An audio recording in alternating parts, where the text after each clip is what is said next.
Nochmal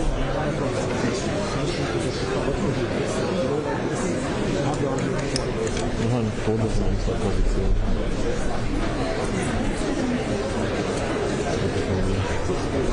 Wir können uns selten machen.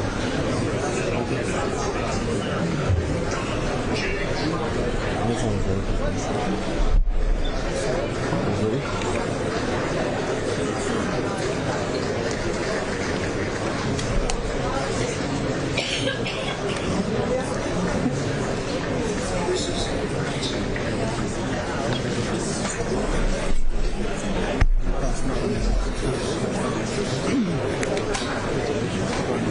Czekamy tutaj.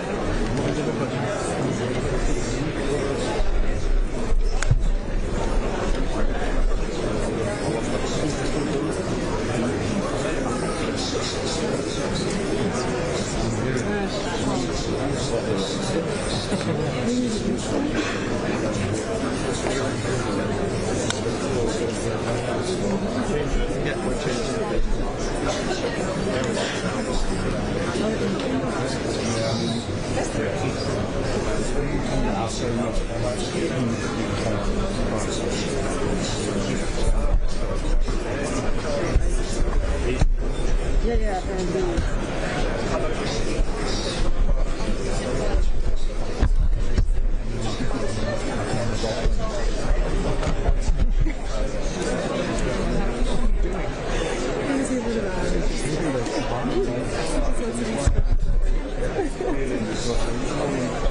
Rest of someone else. Okay. You never know how long they speak. Yeah? Yeah, I am.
sind dann hier wirklich ein Bild.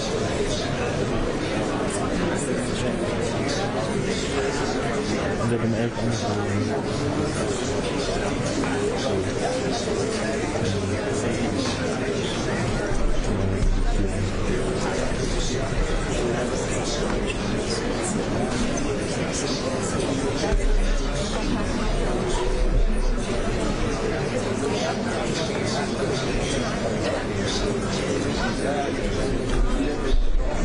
Wann ist noch ein Neues?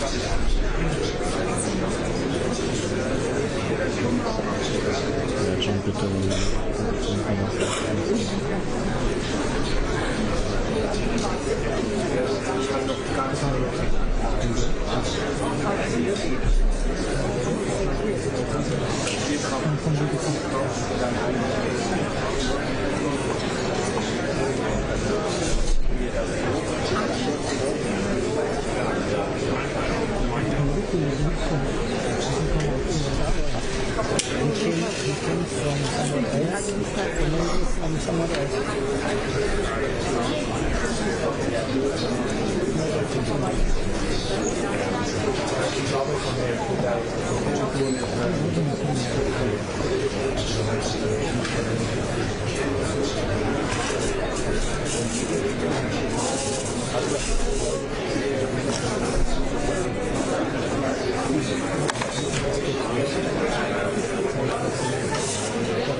Back, please. 2 meters back, please.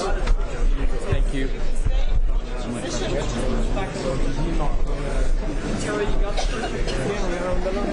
Again? Don't go anywhere.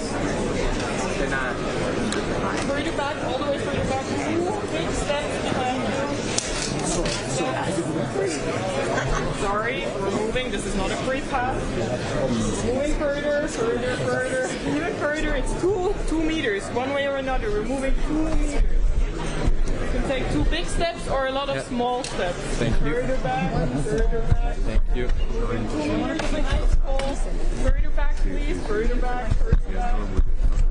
Step further back. All the way. Thank you. That's a bit of OCD right there. Further But back. Yeah. Even further. Thank For the you. rows behind, please go further back, further back. Yes. All the way here. Es ist schon gut. So Okay, ja. the first line is behind the pole. Further back, further back. Yeah, thank you so much. Yeah. You all just take a step back, please. Thank you. Behind this metal line here. All the way. Thank you. Further. The rows behind, please move a little bit further behind. Thank you.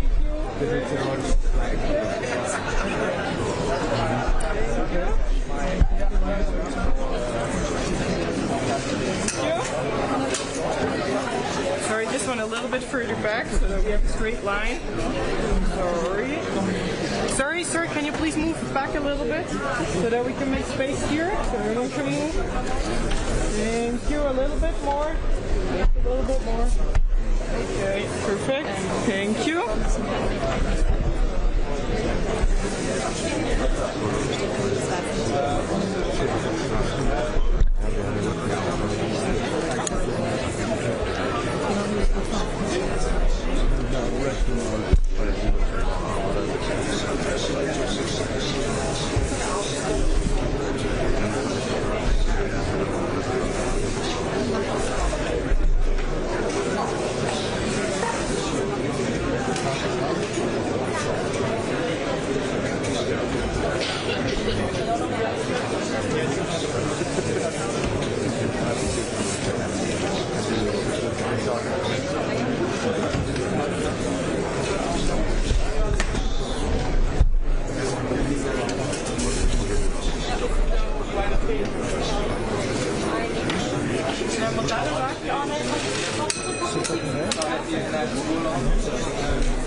When it's done, then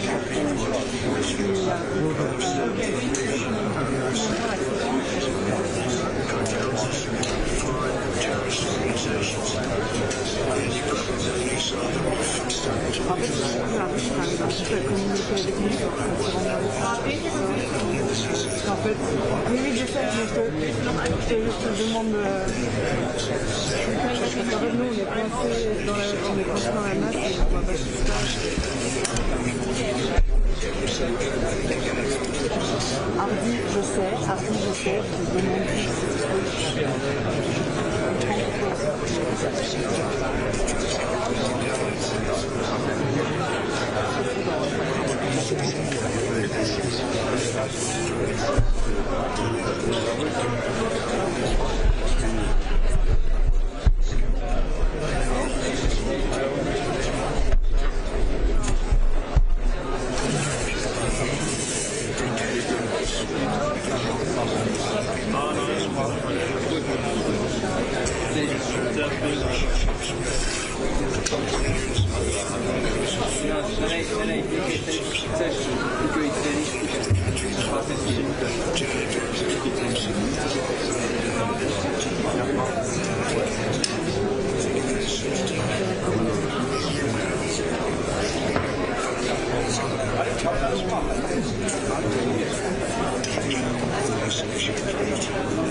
Am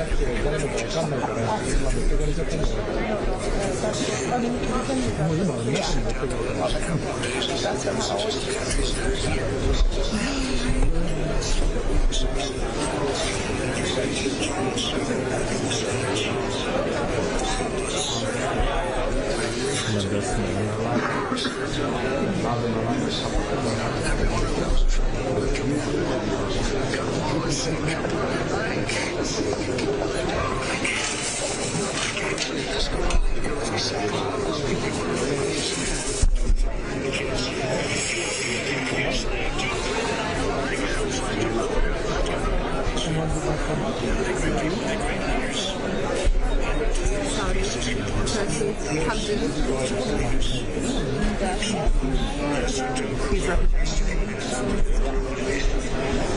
Wir kriegen den so noch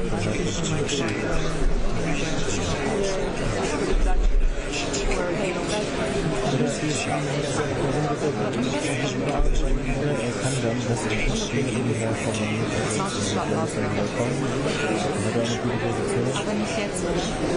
Nee.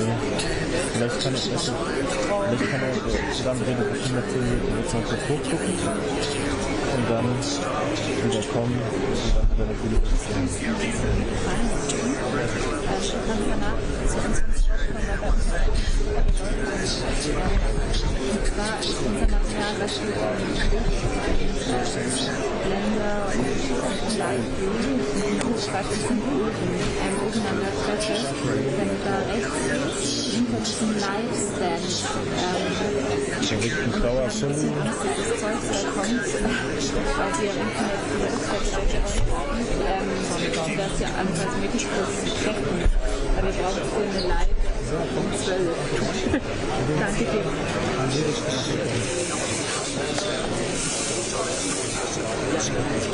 Frag doch mal kurz, sonst ist es nicht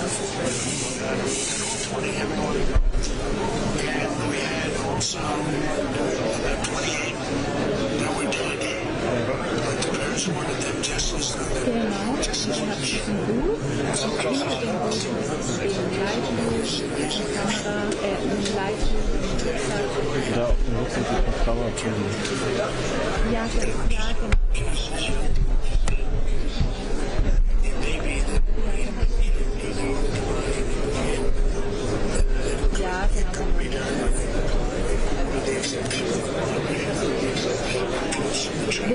Lass es sonst oben, ist okay im Fall, wenn es noch da ist, kannst du es oben lassen, ist okay. Wir hatten nur Angst, dass es weg ist, aber dann ist es super.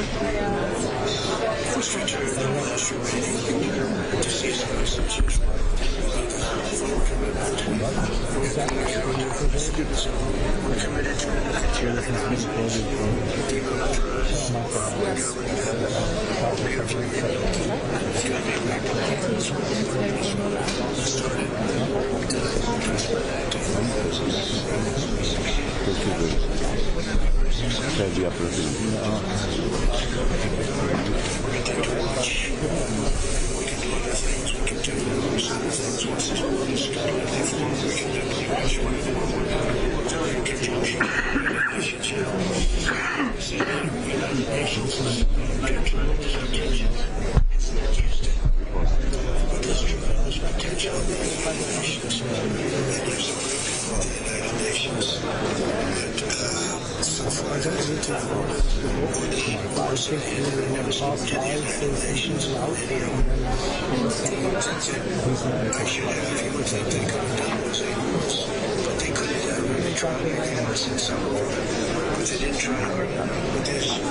Tremendous potential with the United Nations, the combination of the world peace, the kind of people we have here, coupled with the United Nations commitment to something for the world. This is the United States. Everyone can see that the first thing to do is save the future for the world. Together we are in a position to grand change to end decades of suffering, some generations of hatred, and everlasting space for that region and for the whole region of the world, because I'm calling the world a region, the world is a region. Peace. That be my legacy forever.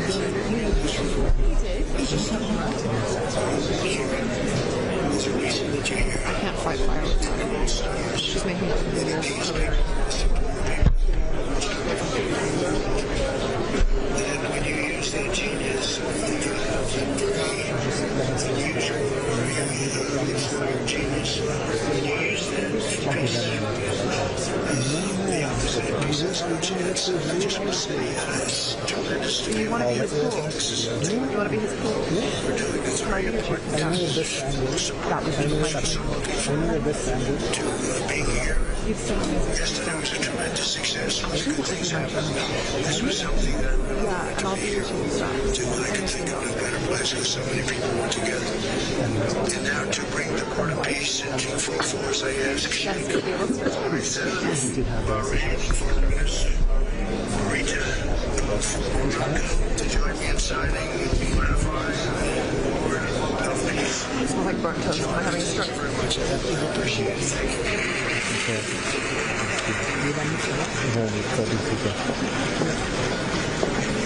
Schau mal, wo bei dir.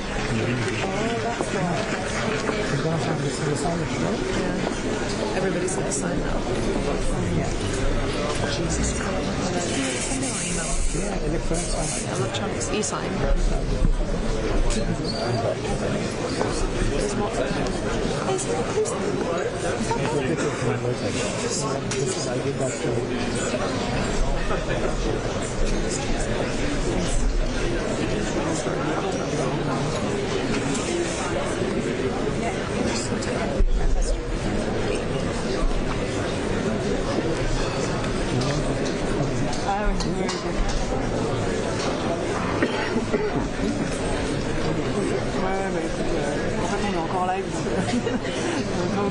Like 30 seconds delay.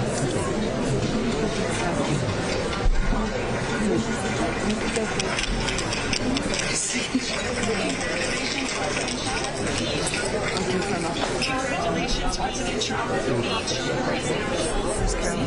Peace is love organization. According to who? Continue the signing ceremonies, beginning with the presidents of Argentina and the Prime Minister of Armenia.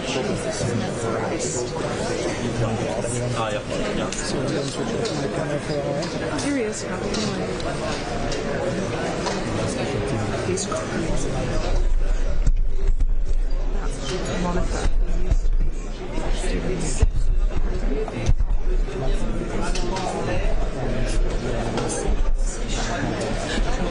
See, like, what's with the side band?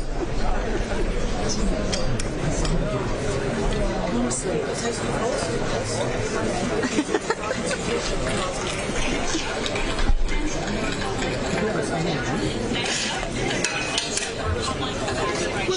And the Prime Minister of the Republic of Bulgaria.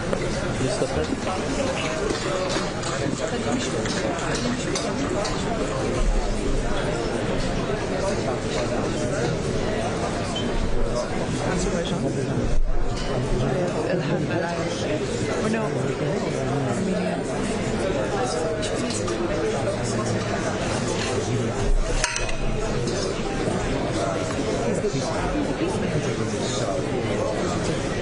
They don't want to look at each other. There is President Trump. No, Mahmoud is not really sure. Mohammed must have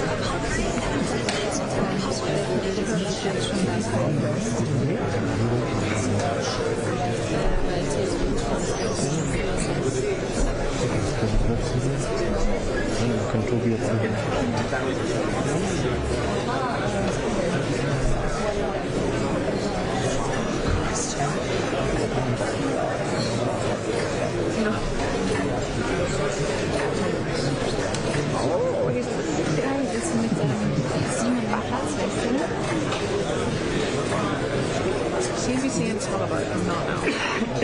Ja, aber wir müssen live aufbauen. Das heißt, wir übernehmen jetzt den Oh, so what? Super. No, we've been trying to get him. That's before when we only recommended last time.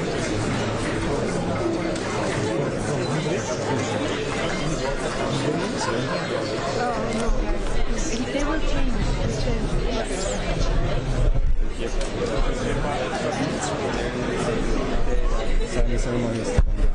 No, I know, but Yeah, but I mean, it's actually better now, isn't it? yeah, but I thought he was going to my place, so we went to the women's party. Alex here.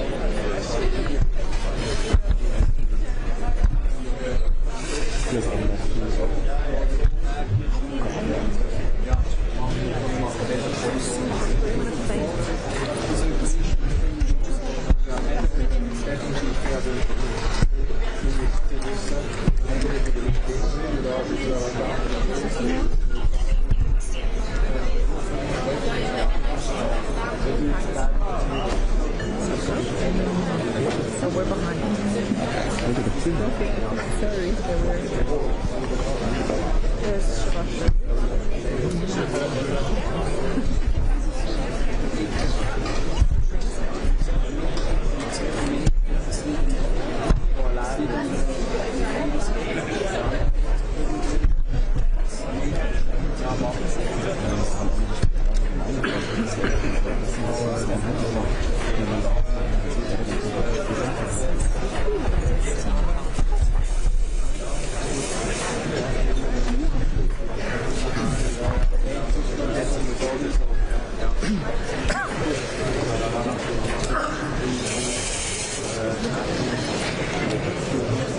I would like to go out and play now.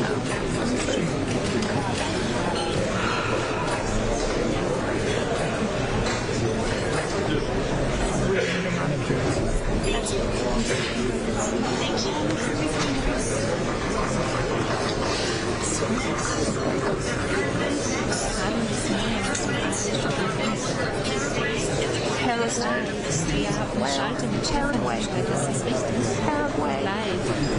Paraguay. In der Aufzeichnung wäre es möglich, das ist gerade hier noch so, das ist alles noch total groß, wäre die auch bereit, dass wir die Aufzeichnung ein bisschen nach hinten schieben. Viertel nach oder 20 nach geht das. Ja.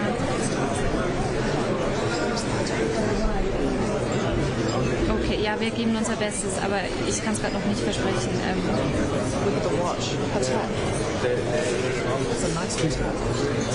Ja, ich gebe mein Bestes.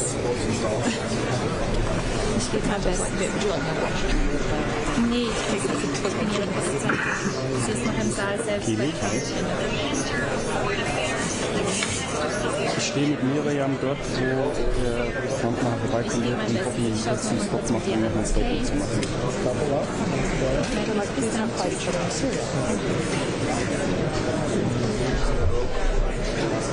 Ja, die Position hier geben wir jetzt nicht aufgeben. Bis dann. Danke, ciao.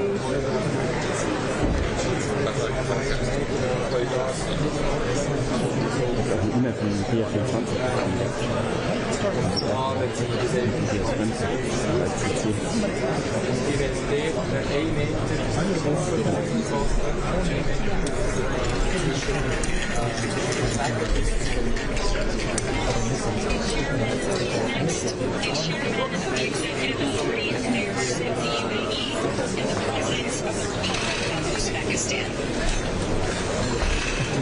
Ich habe Nachricht bekommen, dass ich seit einer Stunde nicht mit meinen 5 Nachprojekte beschäftigen kann. Wir haben dann für die Leute jetzt Zeit.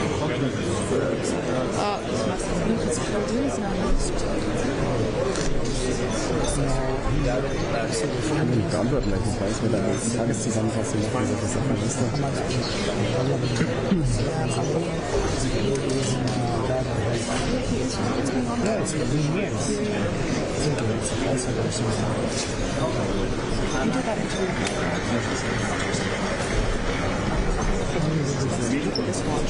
I need Yusuf for the watch check.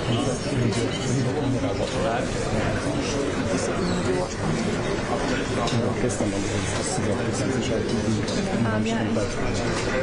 Zeit Dann versteht man Zeit keiner. Ja. Ich bin ja heute wieder bei 35 auf. 24 Grad geschaut und auf den letzten 16 Stunden durch. Oh, ja, jetzt habe ich schon gemerkt, dass ich mehr Spaß gemacht habe. Ich muss eine kurze Sache machen. Jetzt ist es seit einer Stunde.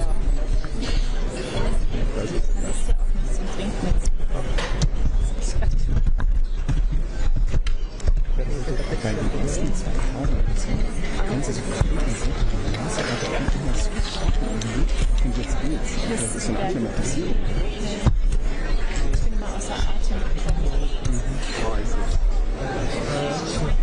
President is now going to sign the inaugural resolution that will resolve the Board of Peace's Gaza mandate for the United Nations Security Council Resolution 2803.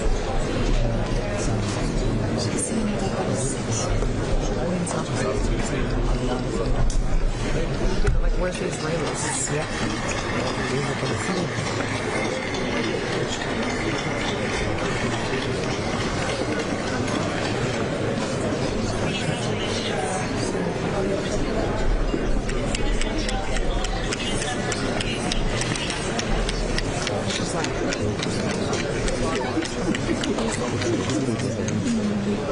Congratulations.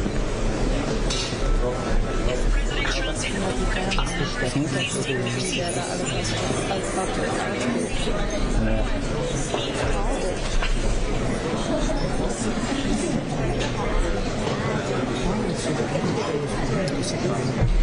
it is my honor to introduce the United States Secretary of State to speak about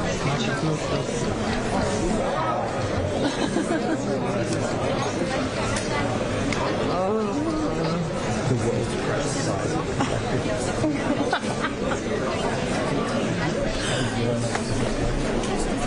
It's accomplished. Here today, it's an honor to serve as the Secretary of State during a historic presidency. And it's a historic presidency because the President of the United States, Donald J. Trump, is someone who is not limited by what others say is possible, what others say is impossible. He's not limited by some of the things that have happened in the past that he's willing to talk to anyone in the interest of peace. He's putting the American people and their national security first, but understanding that in the world that we share with so many others, peace is paramount to all of us. We are here today because of President Trump's vision. Just a few months ago, people thought what was happening in Gaza was impossible to solve. 28 hostages that were dead, others that were still living, all these hostages were being held. No one thought that would ever come to a resolution without more fighting, more shells, and in fact, frankly, many thought was intractable. And sadly, many of the institutions that have served us well and to pursue it with all of its heart. And it is that capacity insisted by an extraordinary team. I think both Jared and Steve deserve a tremendous amount of credit.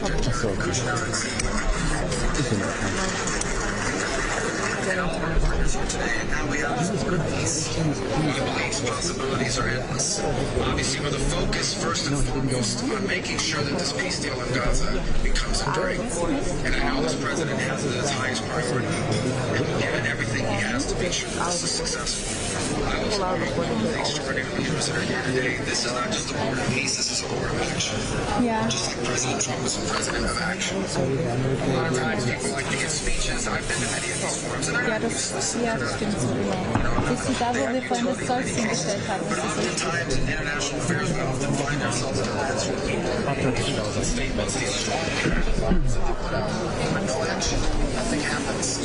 This is a group of leaders that are about action. And the President of the United States is a president of action, of getting things done. And today is the beginning of that, of a new era, a stage that we think is so important as a model to the rest of the world of what is possible. And clearly the focus is right now on Gaza, making sure that the plan that's about to be presented to you here today, this vision for the future of Gaza, this vision for the future of the region, it's not just possible, promising. Hätten wir die Sachen erst nach vorne, Wir haben dich gesehen. und dann können wir eigentlich jetzt da so weit Oder absperrt, dann ist es wieder ein Superstar. Ich würde sagen, mein Guess ist, wir machen das einfach so ein bisschen wichtig zu sein, dass wir alle halbe Stunde ein bisschen was verschoben. Einfach ein bisschen so. Ja, auf den Jahr. Ja, das Shop-Präsentation.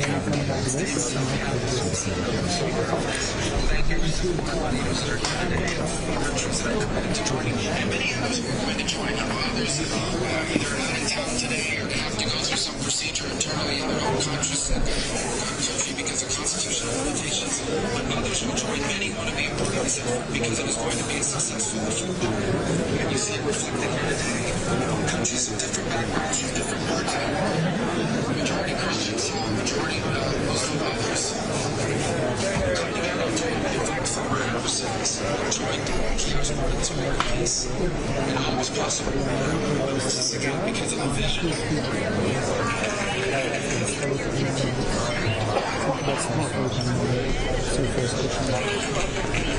Thank you, Secretary Rubio. Please, if you could now turn your attention to the screens for a video message from the head of the International Committee for the Administration of Gaza, Dr. Ali Das war so gut, weil ich hatte Angst, dass man im Raum nicht wissen, was wichtig ist. Und dann haben wir entschieden, dass das verleihen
Then we can with 4 hours what we can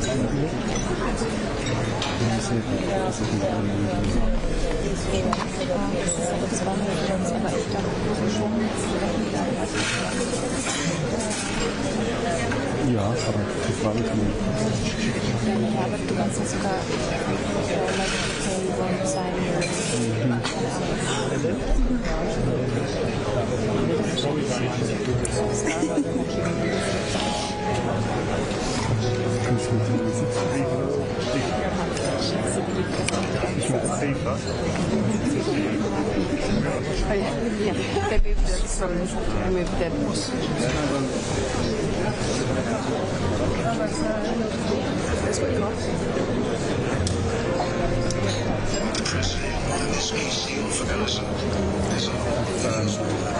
The lights come down, yeah? Yeah. They're not up. Okay, yeah. Do we fire up at some point? I think once they're on stage, yeah.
Non lo dice, era così, ha buttata là, io ho detto che può essere sarebbe lui che non prende parte, sempre non prende parte mai. Non è che Das erste Mal ist die Kamera potrebbe parlare Kameramann irgendwie das als Stativ und der Typ hat auch irgendwie eine Kamera rein und er so über der Kante drin ist. Hat er damit eingebaut. Sicherheitsmaßnahmen, also wieder mit dazu. It's going to text you.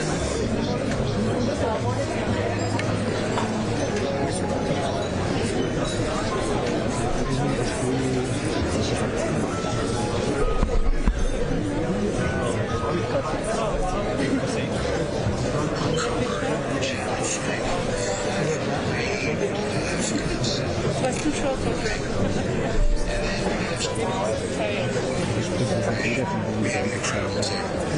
It's amazing to work for this industry. I know, also, yeah, my definitely would Because these orders are so much. So I'd like to thank the Vice President. Speed's not great. Maybe it's just the slides. That's powerful.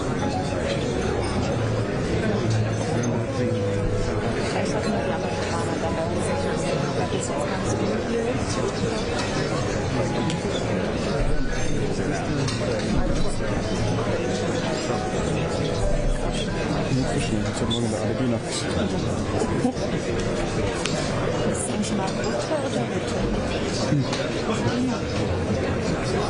Also das habe ich nicht in der ARD, aber aus dem anderen. Ja, das habe ich nicht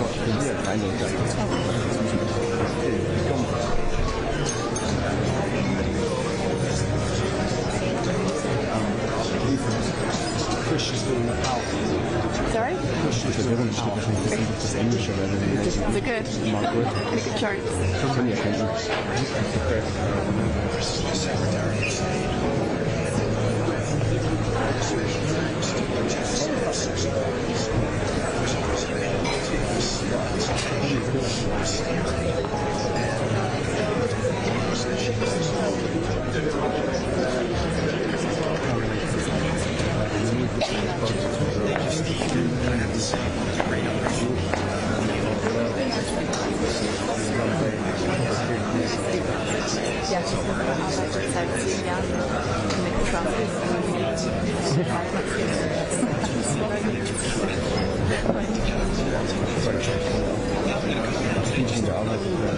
Schon vorher arbeitet. As a track, which I might have to do here in an hour. I know, I might get a report to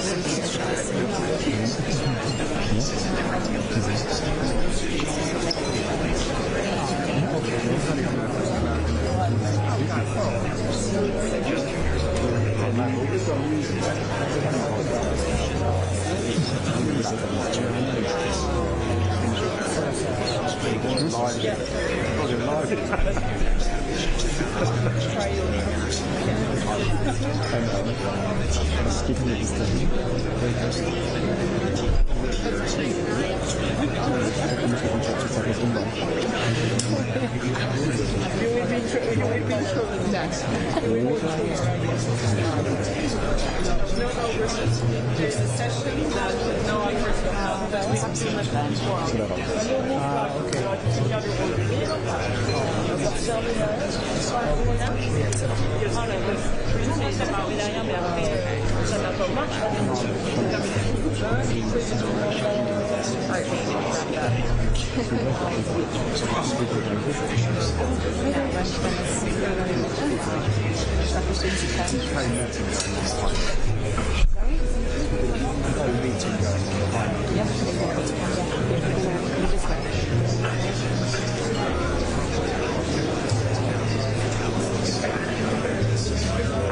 Country strategy dialogue on the UK. Where's that?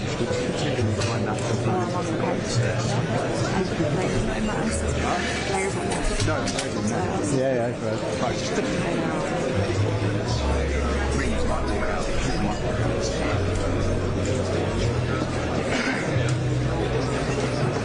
It's just a pure coincidence.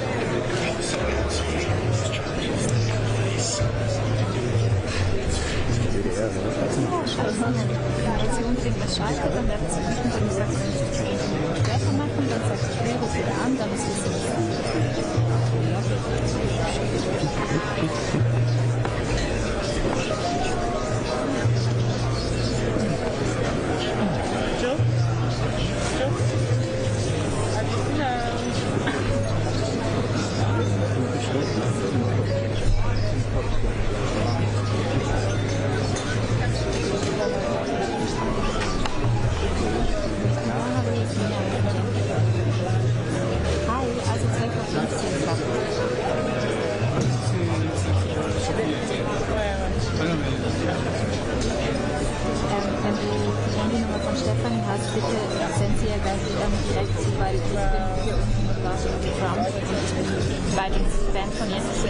aber sonst auch kurz auf meine Handynummer schreiben und ich leite sie weiter.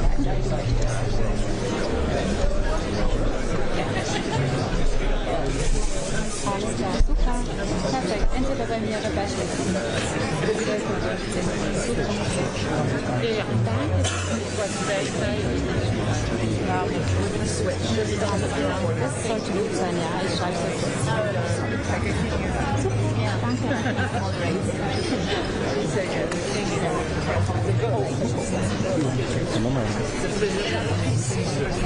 Sorry.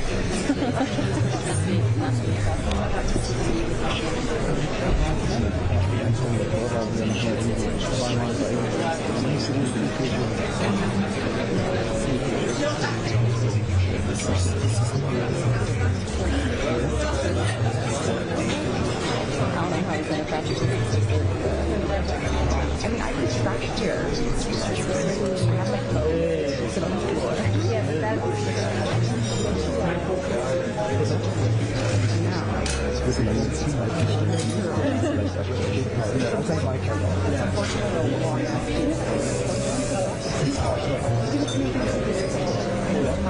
You, sir? Hi, I'm sorry. We have another coat for you. Ich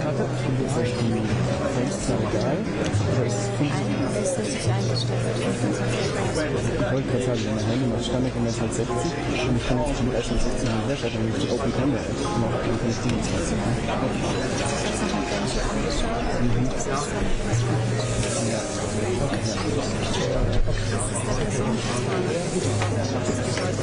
Use this? Sorry.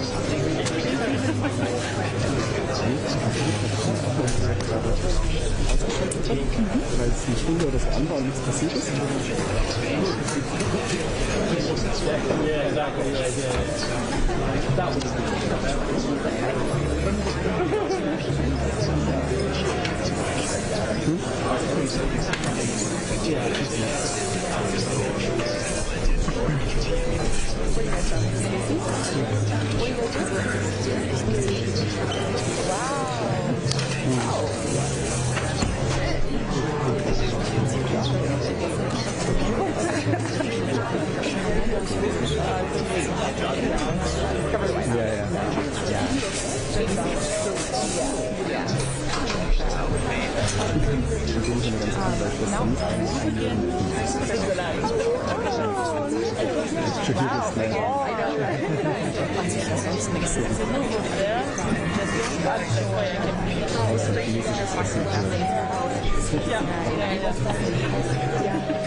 Sollen wir machen.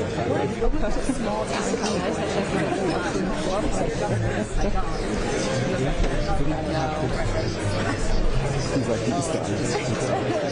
Jeden Morgen immer einen Kaffee. Wir sehen uns gar nicht so viel, weil ja, also heute Morgen ist es einfach gegangen, ist mit meinem Boxdecken und bin in die Dusche gesprungen.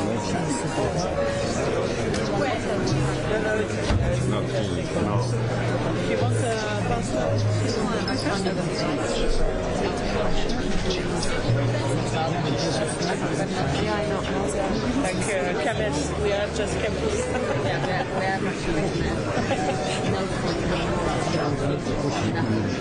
Just right.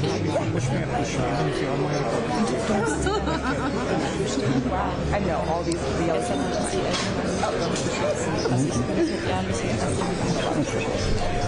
Als sie da wegliefen, jemand wollte noch einen Stand halten.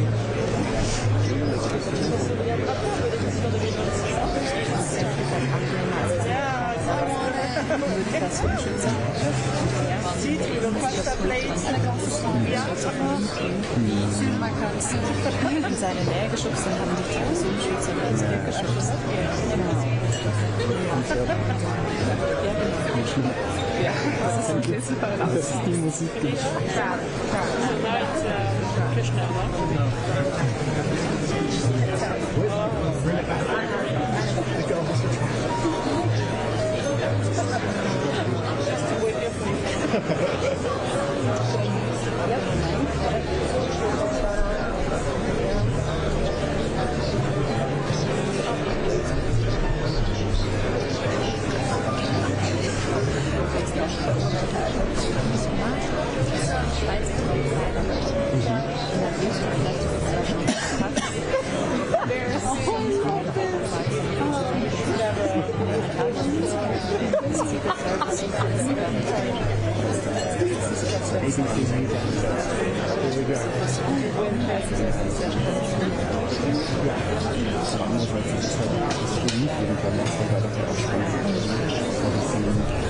Eine Mischung.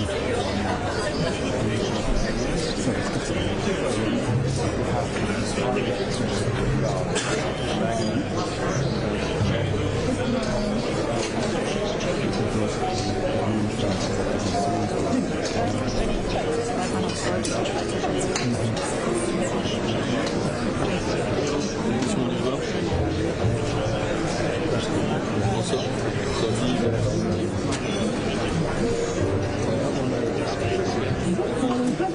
Ich habe meine Jacke und meine Rucksack da drüben liegen.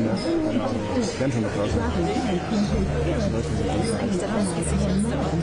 Ja, aber das glaube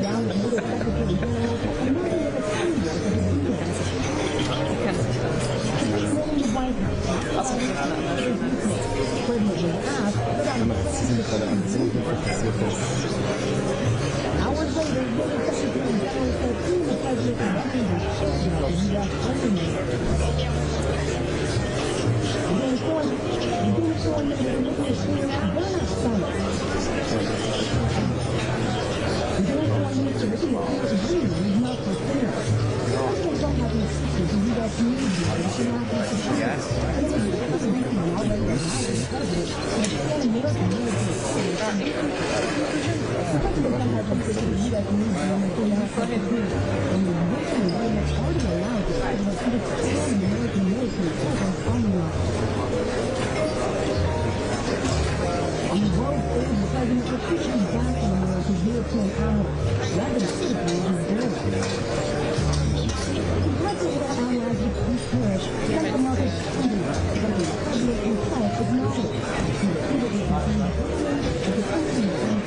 Wow. Well done. You guys are so good. Thank you so much. Literally the biggest teamwork ever. Thanks, guys. We did so good. You have to airdrop that to me. That's so good. Io per me non è un problema.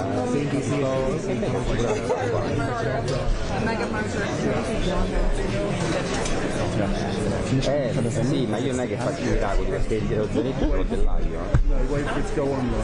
Ah, lo zenitto e pure il cavalletto di portare. Ok, magari passa di la morte. E quella la valigetta, la valigia di un cavalletto. Va bene. Sì, perché sto scherzando, stiamo tutti qua con prima fila, poi però per carità. Va bene.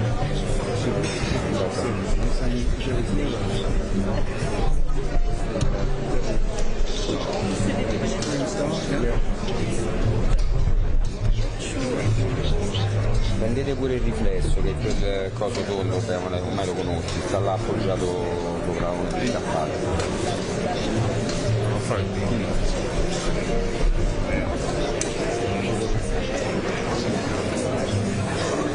Firing up, Chris. Yeah, it's fired up. Come back up.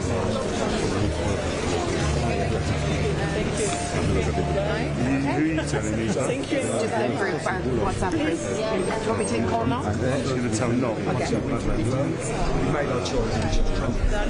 Yeah. You never know. Yeah. Yeah, we asked her. It's still at the stage. No, a luna.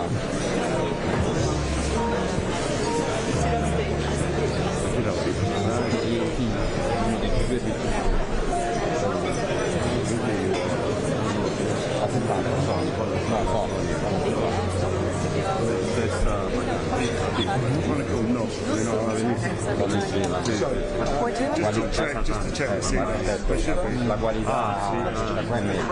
Sorry? Sorry? Yeah, because that means it's really similar this one. yeah, it's the meeting's still happening. Chris. Just whatever we're on. Yeah, last time. 14, I think. They'll just give me 14. I'll wait for the camera.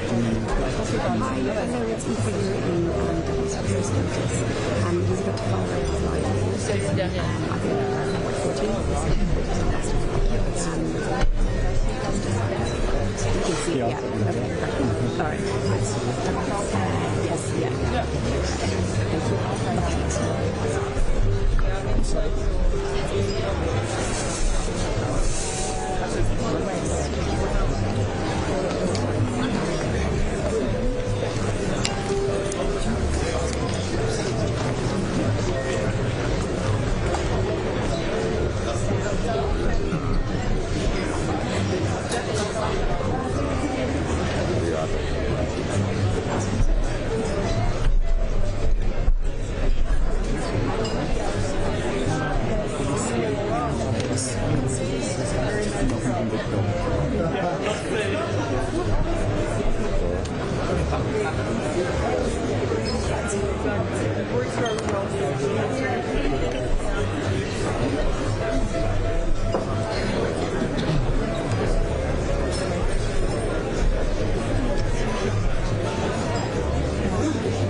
What are the plans you're dealing with?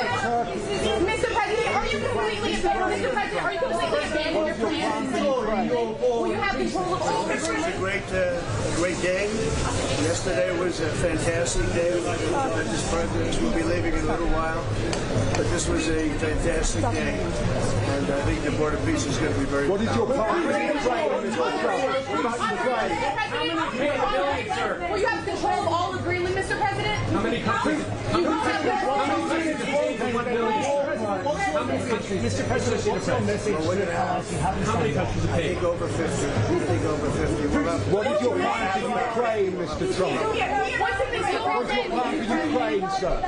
What is your plan for Ukraine? What will you say to Volodymyr I Zelensky meet with today? Ukraine, as you know, today. I meet with the president, and we'll be discussing it. We're meeting with President Putin today or tomorrow, and some people are going over, and I think they're getting close. A lot of people are being killed. We got to get it done. If we don't get that done, it would be a disgrace. When will you speak with President Putin? What are you going to do with Yemen? Only two EU countries. President, one last message for Switzerland, the Swiss government. What do you want to say to Emmanuel Macron? You refuse your... Thank you very much, everyone. What do you want to say to Macron? When will you speak to President Putin? What do you have to say to President Macron? Thank you very much, What do you want everyone. to say to Macron?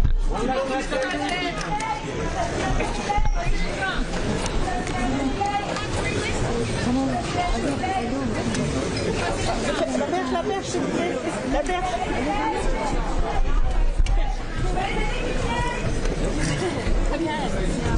Yes, so Donald Trump, we've heard that long presentation around the Board of Peace. The peace things that have been missing from the agenda set by Donald Trump here in Davos all week has been Ukraine. The attempt to get a question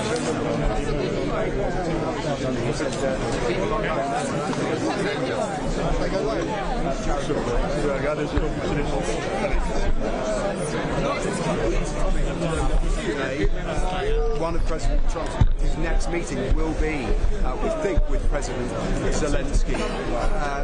But it is a fact that Ukraine has receded into the background at this meeting of the World Economic Forum. This annual meeting has been a really crucial forum for Ukraine ever since the invasion in 2022. Zelensky has been a regular.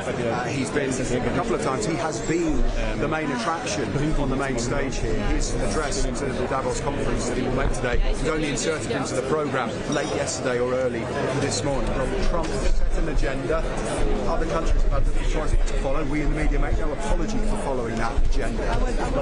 But it has been about Greenland, it has been about that great performance we've seen about Ukraine hasn't had the attention. Belatedly, it gets the attention today. President Trump has pushed back his departure. Zelensky has come. Witkoff says they're down to one issue, to what the issue is, but it does feel like the disagreements are just as entrenched as they were. The fighting goes on. We've spoken to Ukrainian representatives here, the boss of one of the largest power companies, who talks about only being able to provide electricity and heat 2 or 3 hours a day in Kyiv, and the winter there is incredibly harsh, minus 15 degrees. But Vladimir Klitschko, brother of Vitaly, the mayor of Kyiv this morning, he's in the fight of this war. Has the Ukraine hope?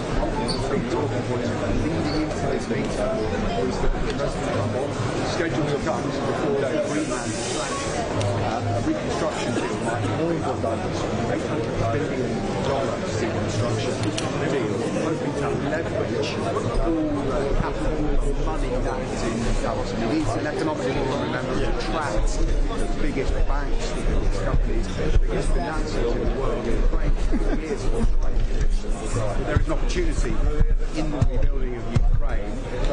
That deal has disappeared from the agenda. It would be a great surprise something on that scale. And so President Trump is telling us they're getting close, they're making moves, but he wouldn't say when he was going to speak to Vladimir Putin, who is the biggest company involved in the agreement. Ukraine's very clear. They don't want to give up territory. Start that discussion about territory. what goes on.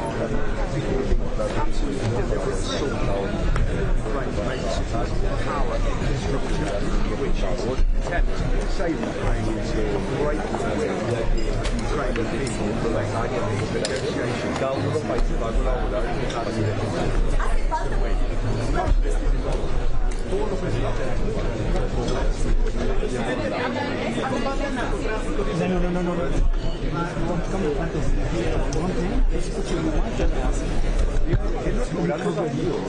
El crimen organizado, los delitos transnacionales son los gastos que no tenemos que fortalecer nuestras capacidades y por supuesto que tenemos que mejorar también la cooperación entre los países. What do you make of this plan and will it actually work? I think I'm very positive. I think that the system was broken. Over the last 3 years, I have stated at the UN General Assembly that the architecture that was drawn 80 years ago was broken, that we need to redefine a new architecture. So we really welcome President Trump's initiative to strengthen the collaboration, to bring new partners, to relaunch a new architecture to strengthen world peace. So I'm really positive about the effort. What about America's allies that haven't signed on? Well, some will come first, others will come later, but I think the aim is to bring everybody together. I think that the aim of working for peace is something that is very, very good. I was the only Latin American country at the Sharm el-Sheikh meeting a couple of months ago, so our presence is very important. Now we have the president of Argentina also, so I'm sure that other presidents from the region will come. Is the end goal to replace the UN? No, I think we need to strengthen the global architecture. It doesn't matter how you call it, United Nations, Board of Peace, but the system was broken. The system was no longer being able to solve the problems that we face. So we need to understand, we need to face that we are in troubled times, and we need to work together. Thank you. What do you want to say to countries like Sweden and France that have decided not to join? Well, they have their own dynamics, of course. They are more focused now on the issue of Greenland. I'm sure that this is letting them very unrest. But I'm sure that eventually they will come. They are very concerned, of course, about the same concerns that we have. It's not only Gaza, it's also the conflict between Russia and Ukraine. So we need to bring together every party, every region, and I really celebrate this initiative from President Trump. What would be your message to the Swedish Prime Minister, for example, who said this is not the club he wants to join? It doesn't matter how we call. It doesn't matter how, if it's the UN, if it's the EU, if it's the G7, the G20, or the Board of Peace. We need to work together. The world needs the support of all the parties and all the countries. But sir, isn't this undermining the United Nations and everything it has stood for, collaboration in a way? I'm very critical about the United Nations. I have made public opinions about this over the last 3 years. So the system was no longer working to solve the problem. So I celebrate that people is now realizing that we need to modify the system and we need to work together in something that works better. Modify, not blend the United Nations. Absolutely, absolutely. I truly believe in multilateralism. What is the difference between Well, the United Nations was not able to solve the conflict in Gaza. President Trump has been able to solve it, so something has changed. Thank you very much.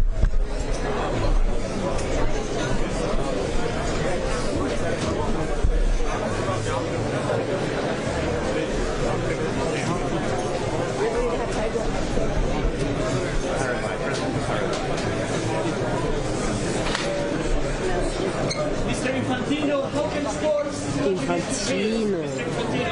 Sorry. Be the best ever. Yeah. Thank you.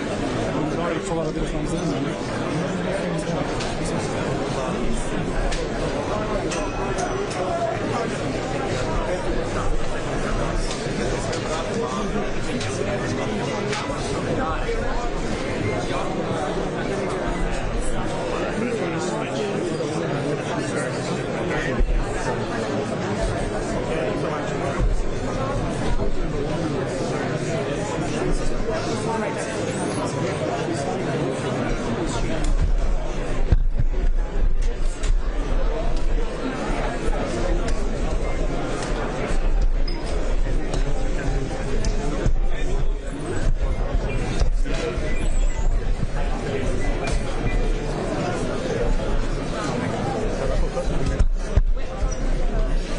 Prime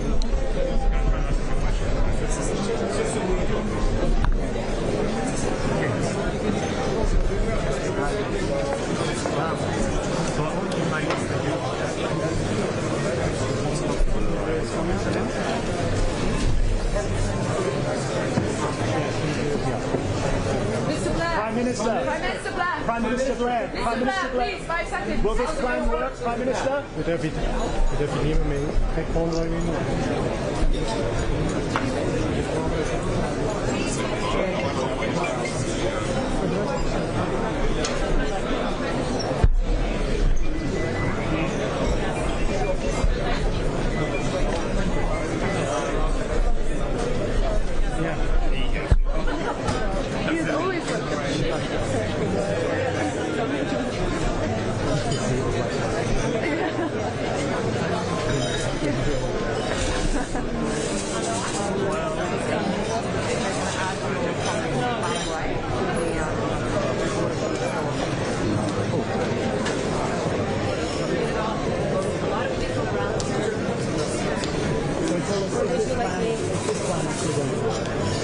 Let me first start by saying that coming from a country, the Republic of Kosovo, a country that was torn by war, and a country that today lives in peace because of American leadership, we are so profoundly grateful and so proud to stand alongside President Trump in this new initiative and this international organization, the Board of Peace, which I am very hopeful and I'm very confident will help countries around the world achieve the peace that they deserve and the peace that we now enjoy because of the countries that have stood by us.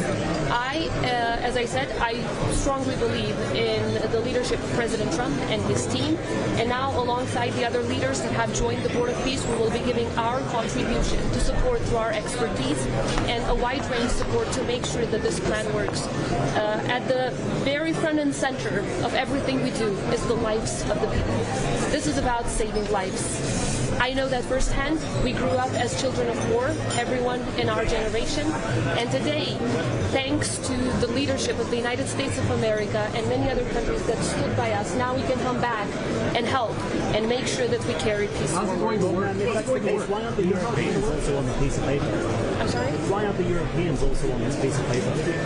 Because Europe it's not a piece of paper, it's a historic initiative. It's an initiative of historic significance that has one very visionary aim, and that is to bring more peace and safety to the world. And Europe can help with that, as they have helped in Kosovo, and we're a European country. I strongly believe that Europe can support this initiative to make sure that in every corner of the world we have more safety, we have more prosperity, and we have more peace for the people. As I said, the people's lives are front and center of this initiative. How is it going to work?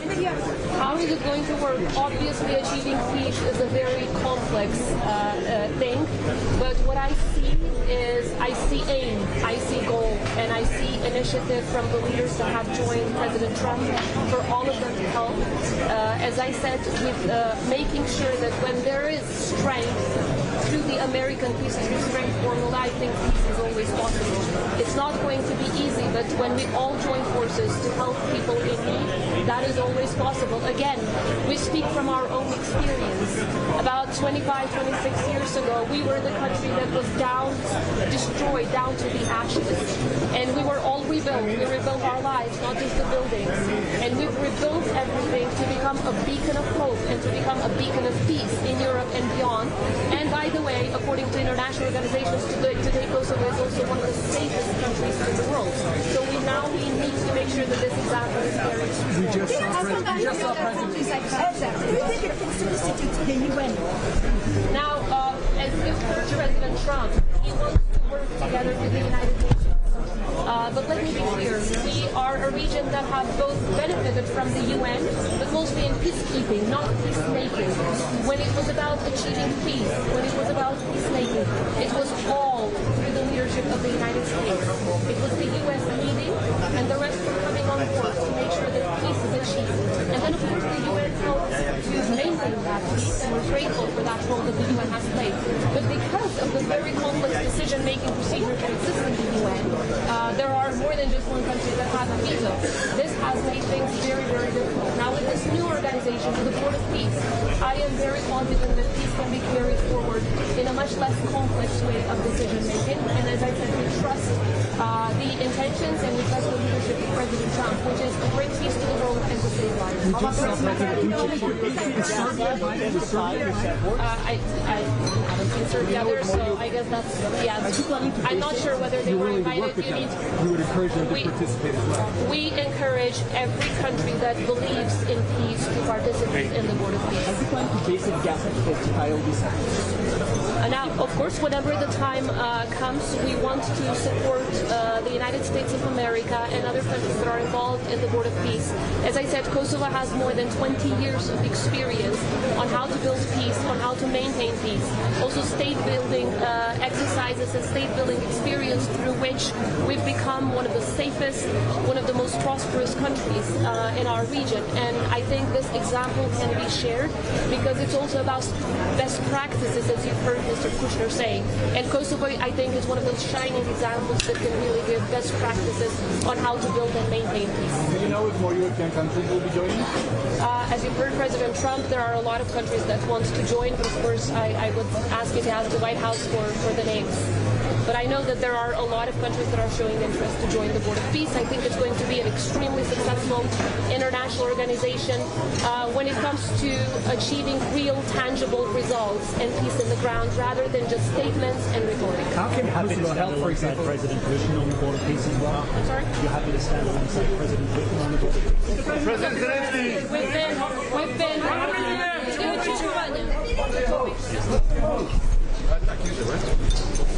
Пане президент, чому ви вирішили все ж таки приїхати в Давос сьогодні?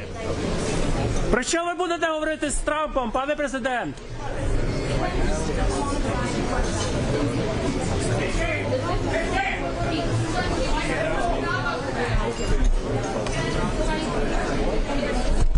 In an international organization where Russia has the right to veto and causes wars that they never want to stop by using the right to veto, or to be in an international organization where Russia doesn't have the right to veto and where we can trust established leadership, which is American leadership, when it comes to making peace in the world. We choose the second one.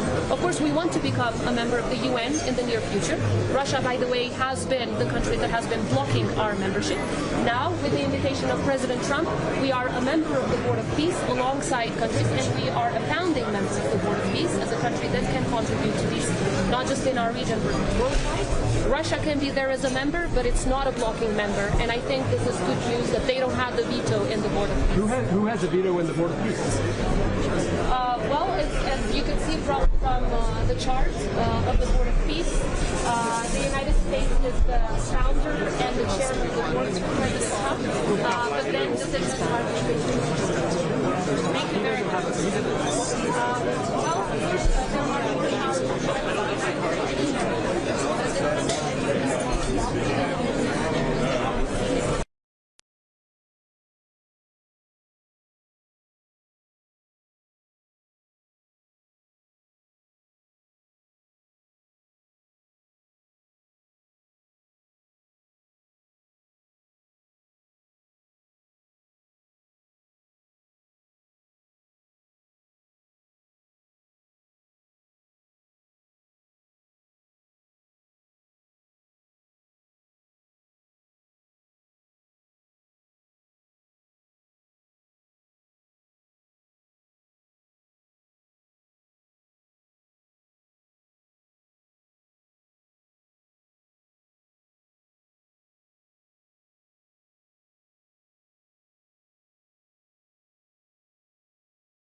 Тому що треба зараз взяти робити, якщо будемо.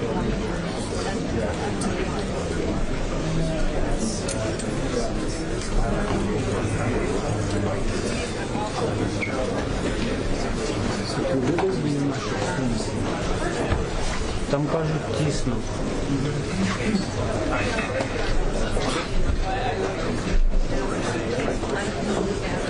I got you. I understand.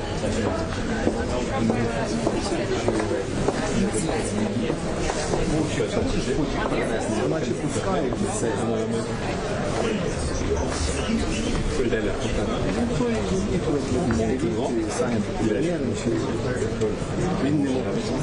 Є модем, взяв, і картка у мене в Росії, я тут сам її. Ну, сам не знаю. Давай, виходь. Заряджай мобільний, може успіти.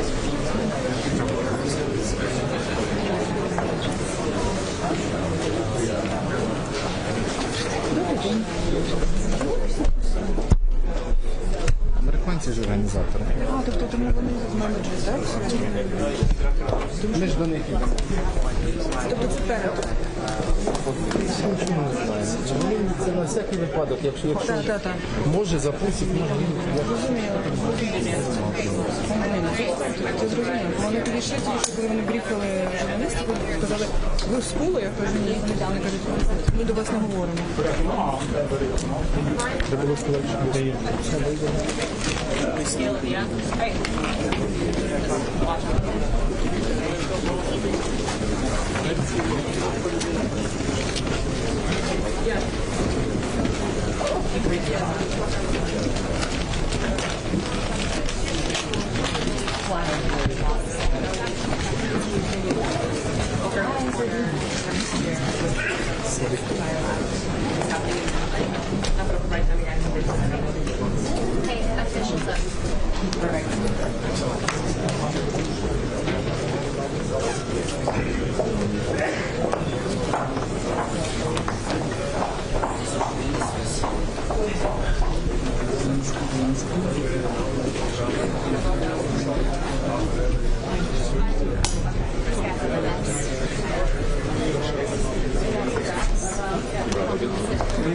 You're doing a great job. Thank you.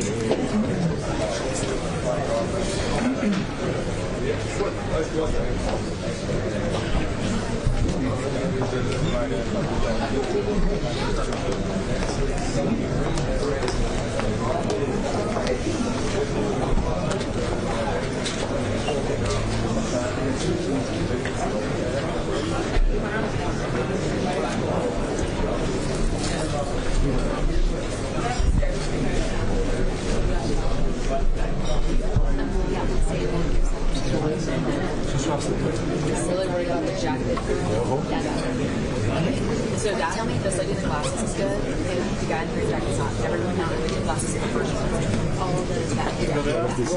Glasses, green jacket. Тільки в нашу кімнату по лестниці. 1, 2, 3, 4, 5. Бо ми зараз вже можемо заходити. So I can just make sure I know who's going. Y'all say it so I can just track. So you're the last one. Okay. I just garde ça. Je garderai sur le fil de ça. He's good enough. Je prends des photos d'appareil. Fais-moi tomber. Moi, je t'envoie le mail là. Je fais ça. En fait, le soir, on met dans l'ordi.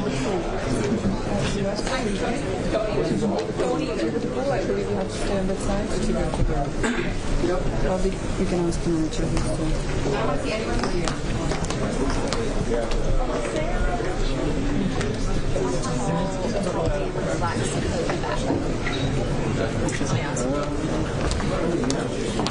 Is this gentleman in the black suit coat with you right there? This man, right at the camera? Is he with you? What about this guy? No. All right, you have to get out of here. Yep. These are your 5, right? Okay, yeah, thank you. Yeah.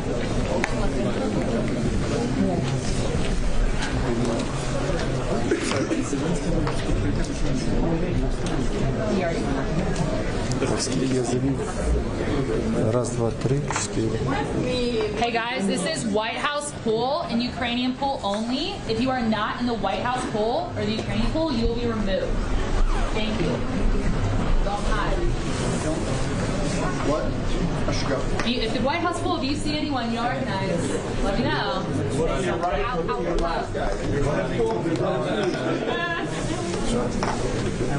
through.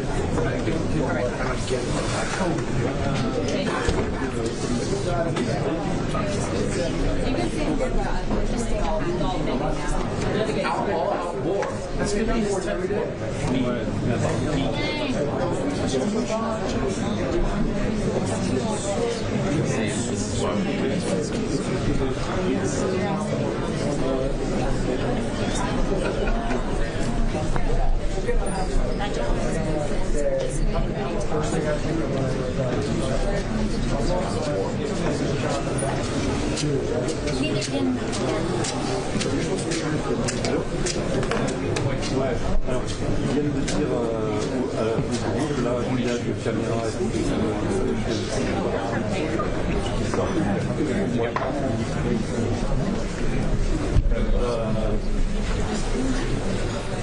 Mais il n'a pas parlé.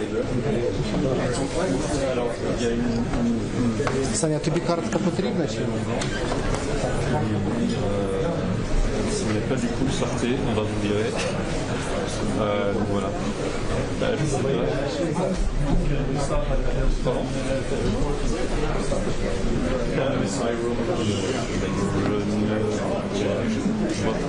Je vois une, deux, trois, quatre caméras. 5. Ouais. Yeah.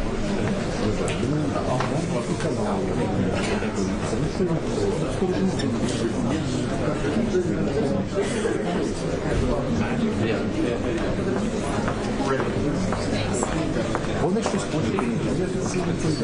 Sorry, no, you're good. You're fine. Okay. Sorry, it looks so scary. It's like a predator. Okay, that. I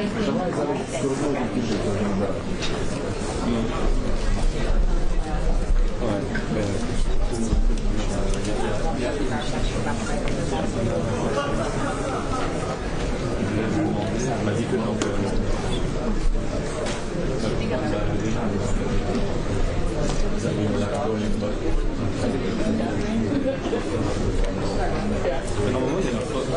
Normalement, on a plutôt cool. It's very pretty. I don't think that's because it's not. It is big.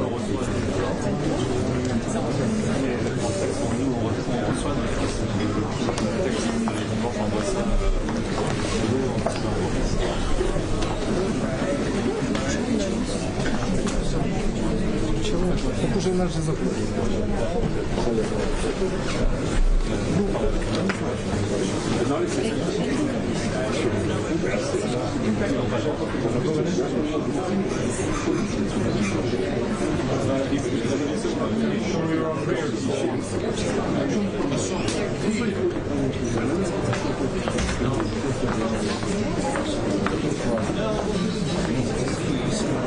Can I take a poll of how many people do need a bathroom break? Is everyone? No.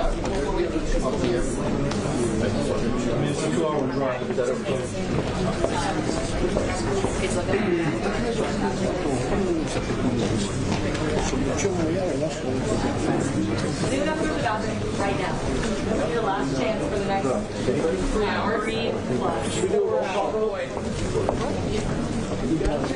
Is this the last spray?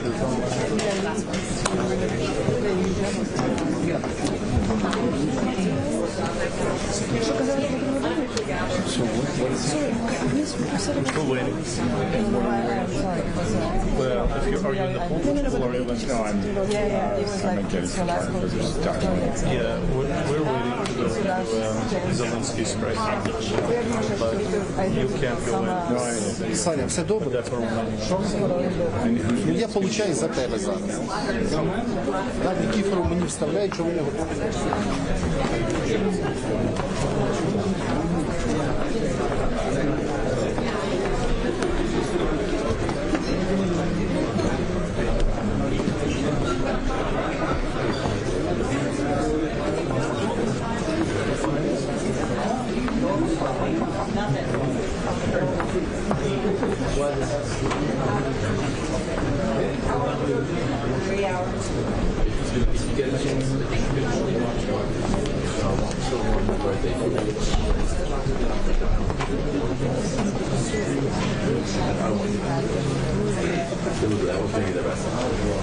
Вовчик, ну що ти?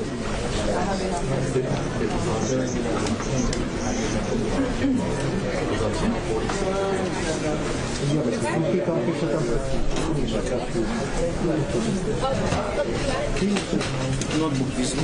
Вася, тут Wi-Fi є? Давай, Вовчик, набереш.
Тільки мені мозги хто ви? В будь-який момент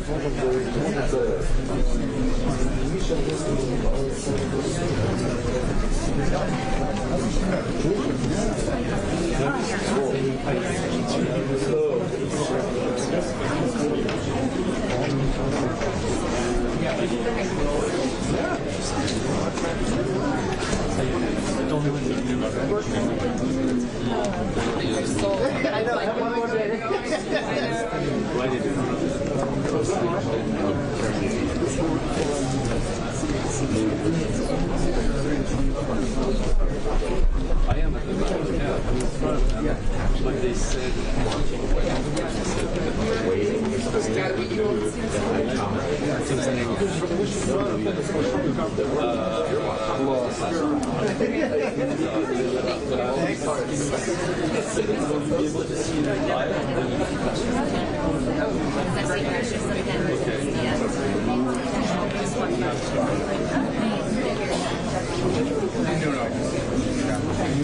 all right.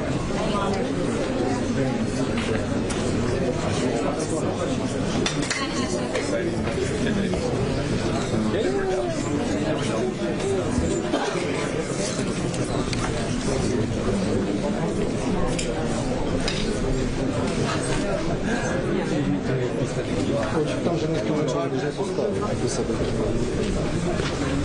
А можна Мішу запитати?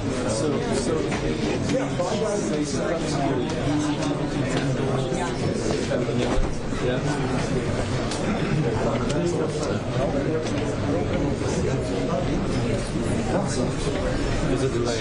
Yeah, I'll tell you. I'll send them with Davos.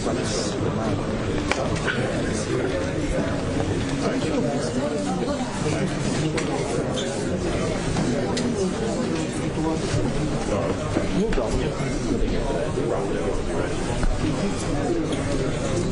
Ще що я включу.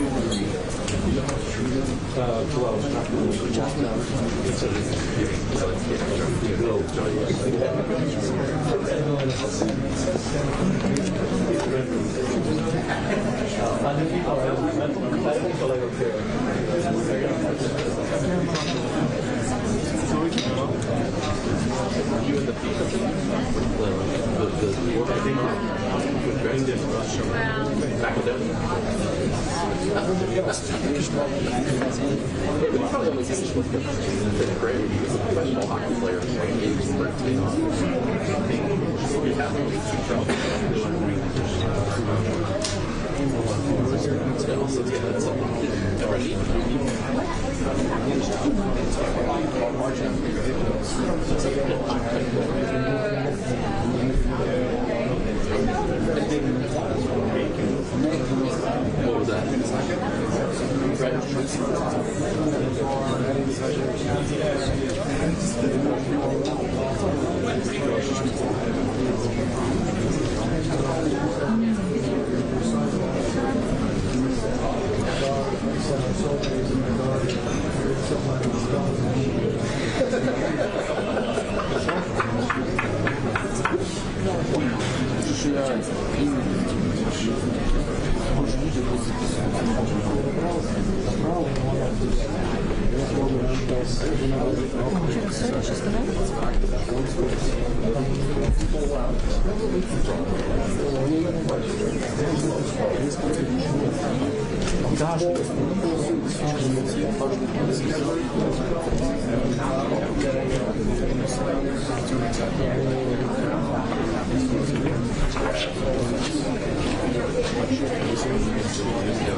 Where you guys are. Big guy must be close. How are you? How are you? Where are you going? Do a bus movie party. Now, where are you going? We're just hanging out with kids. Can I get pulled?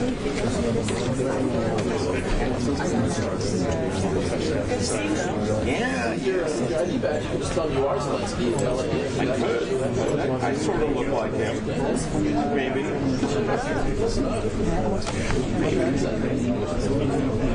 I'm not even going to pretend I would embarrass myself in front of the very august press corps. Okay, amazing. Okay. The eighth war. Right. World peace. Right. 3 p.m. Yeah. Yep. 3 p.m. I'll see you on the bus. You have your own van. How did you get here today? Your driver was revolting when I left. Our bus left. We were leaving. I saw the driver of your van saying, "I will not drive," and then he left. And then Doug drove the whole way. And And so I'm glad you found another driver. I was curious how he's going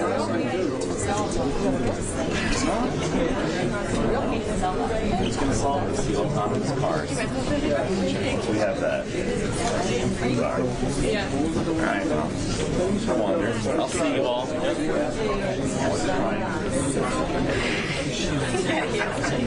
You check this. Any music goodness.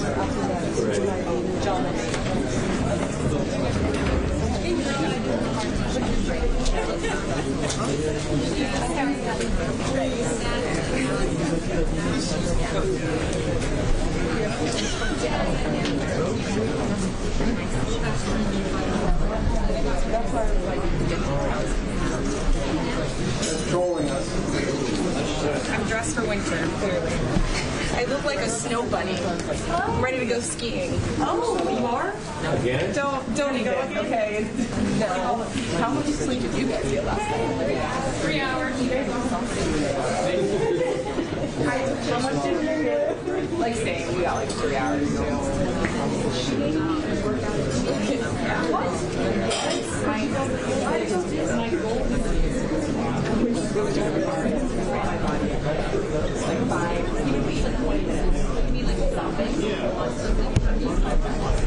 And so last night, I was like, shit, we did nothing today. Get your ass up, let's do a YouTube. That's great.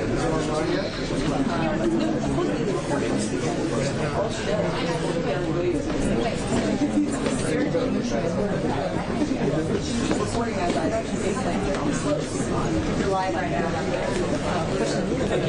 Say it right to the camera. Say it again.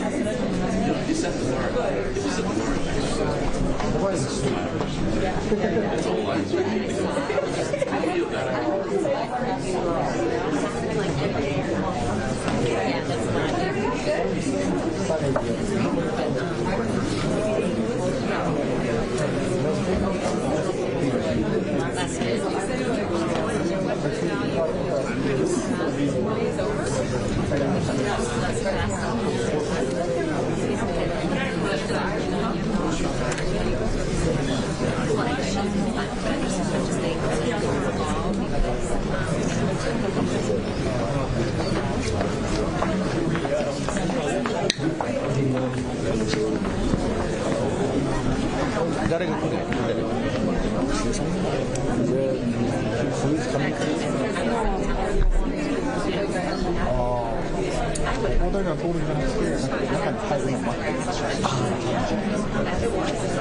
あ、ここでなんか今からセッションがあるの？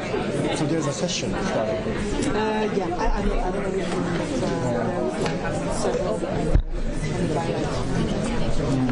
But so you're waiting for some kind of session to open? Yeah, we are going inside on the But it's waiting there. It's a vibe. I don't know yet.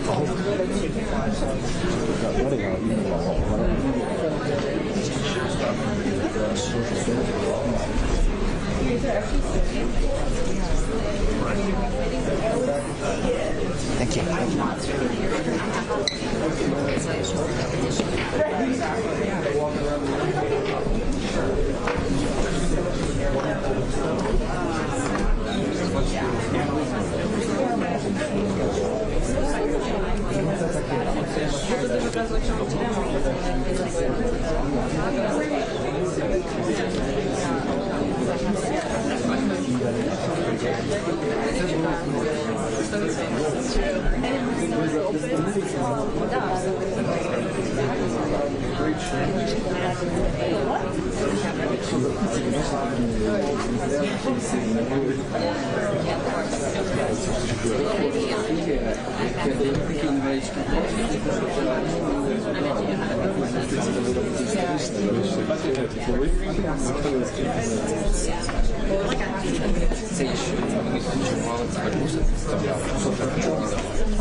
Добре, що я можу з українською мовою почати, а ми робимо свою частину.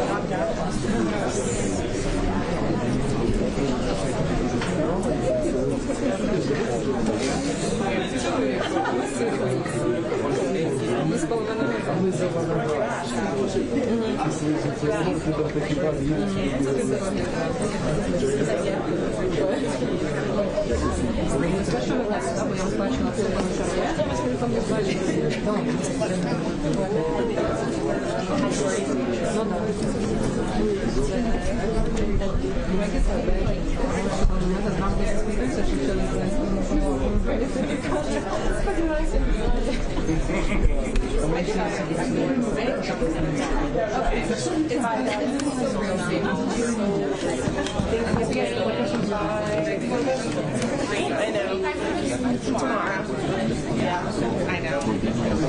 We're thinking of you. Bye. Bye, friends. See you next week. Stop it.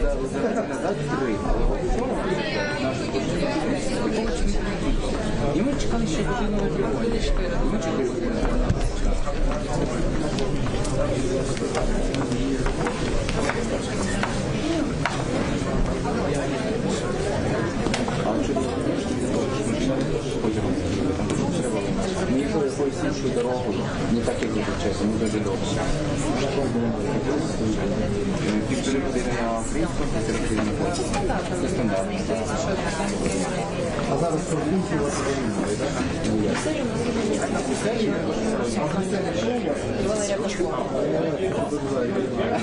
та така як цепиться до першого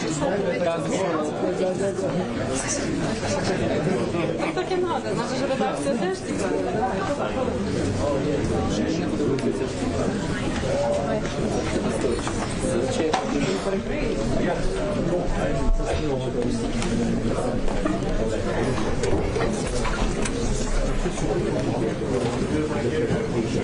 Потім я вони звідси виходять в зал, він буде сюди.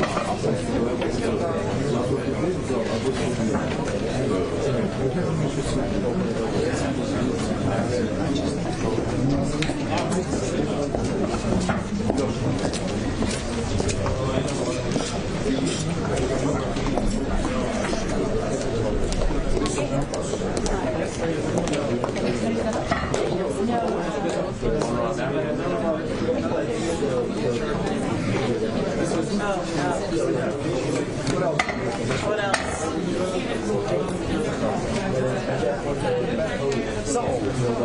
Sorry, everybody will have to move. When I have it, can you move? These people aren't with us, right? Everybody downstairs. Down the stairs. So sorry, yes. So everybody needs to move down the stairs. Just these are staying. If you're not with the Ukrainian or White House pool, then you have to head downstairs. No, unfortunately not. Really down the stairs. You're fine. Yes, thank you. I'm so sorry. Thank you very much. Grace, so this is... I don't know. Чекай, може зайде. They're saying, just give a minute. I'm not going in. I'm not going in. No, you're fine. Go back.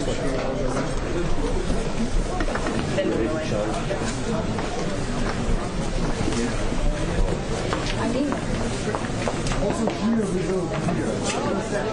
Go down the stairs, that's why I Бо я тобі не запрещу. я просто знімаю. Так, так, так.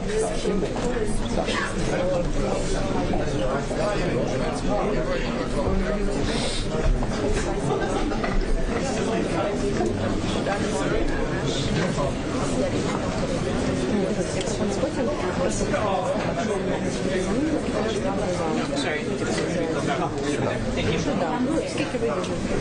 Сказали, не побачить, що будемо заходити.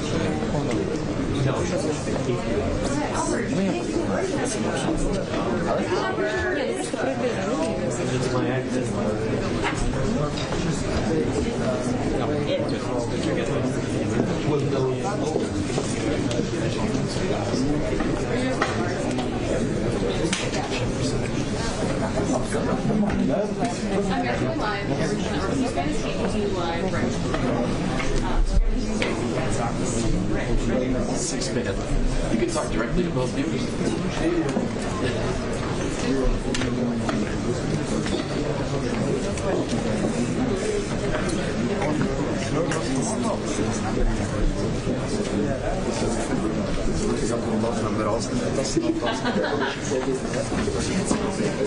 Das können Sie, dass die eben noch reinmüssen. Let me explain something. Thank you.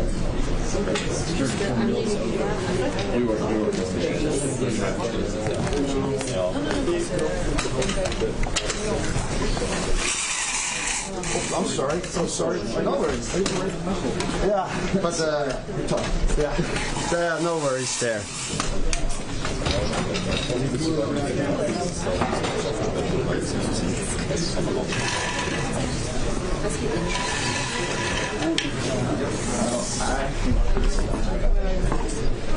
no worries. You will. It's not happening here. If we have to go, we will let you know. So, no worries. Take care of it. I will open it. Thank you.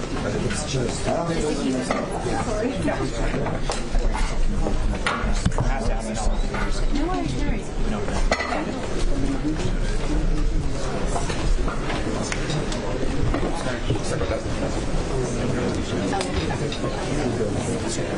I'm not worried. Me neither.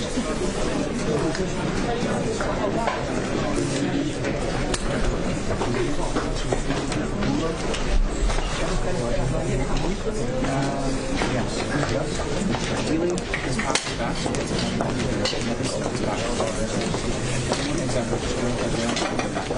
Thank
C'est pas grave, il va se ouvrir s'il le faut.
For now.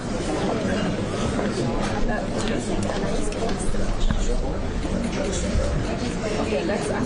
Yeah, that's us. I know my Yeah, it's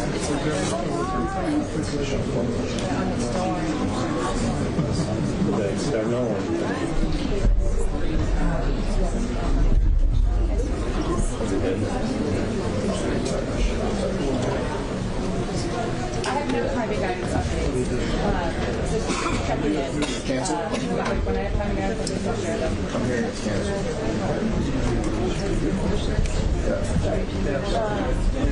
I'm hearing canceled.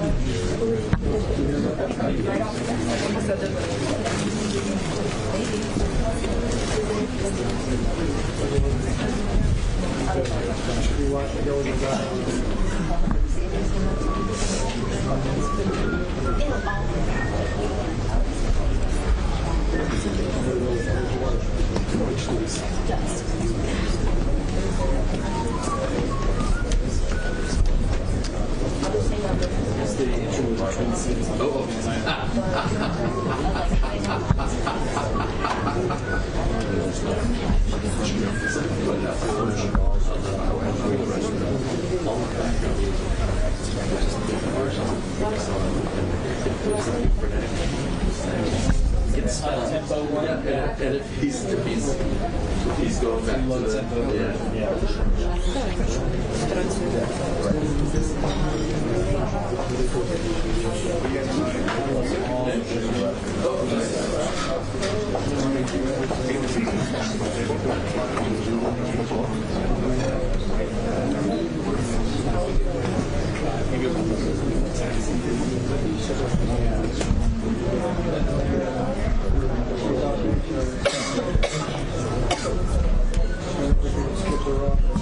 yeah, right? Going down the fishing hole.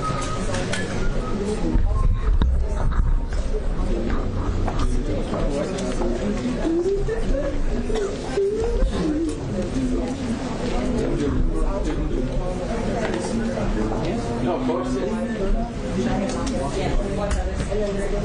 Sure.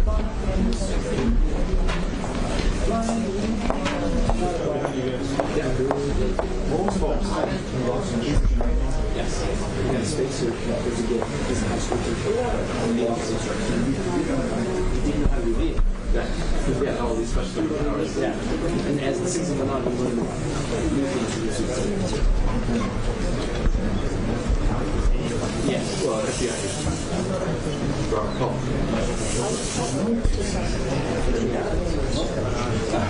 Kids love it. It's terrible. It was a terrible show.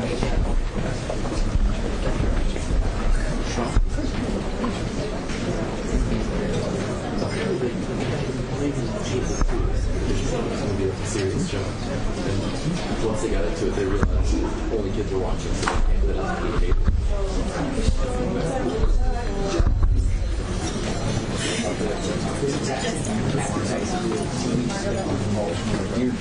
That was also good. Yeah, very good.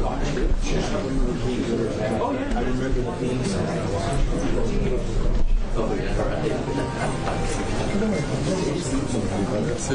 Well, they've got paid a lot of money.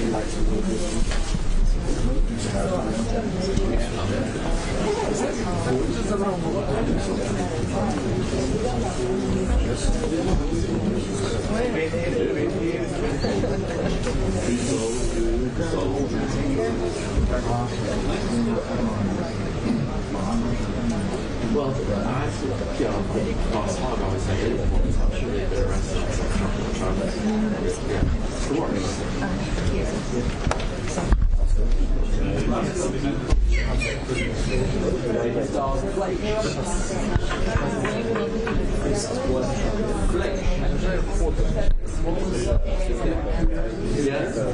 He ran for office. He was a congressman. He wasn't a He was misleading. Yes. I wish I was had his own style where he played a good part of the city. Off.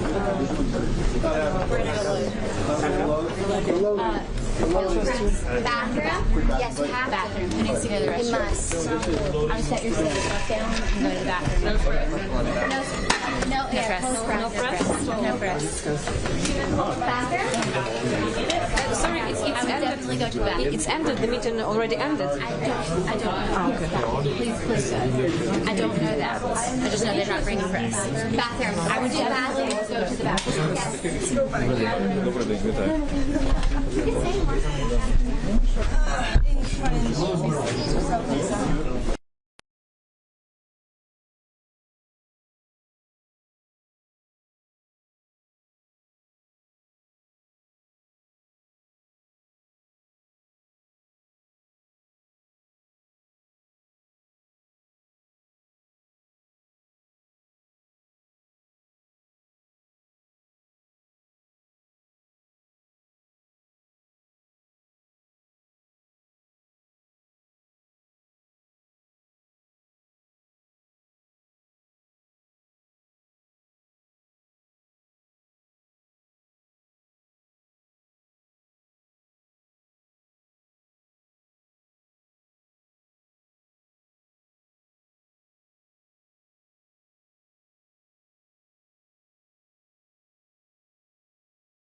Cécile, je crois qu'il va troller Zelensky en descendant quand il parle. Pardon? Je pense qu'il va troller Zelensky pour sortir quand il parle.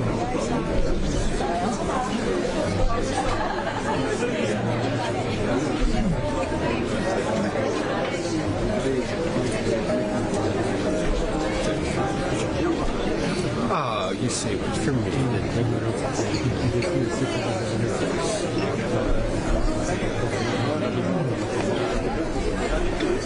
Yeah, I don't want to get it from ready.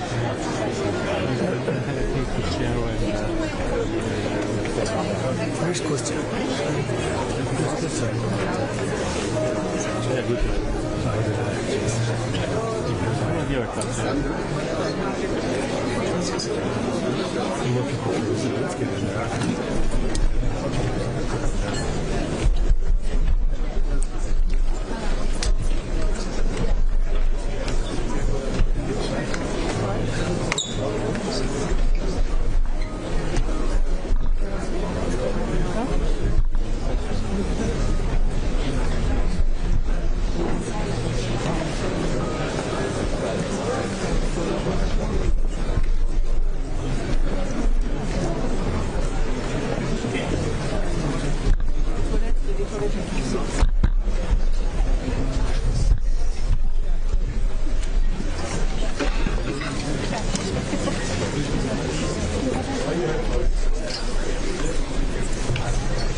President Zelensky.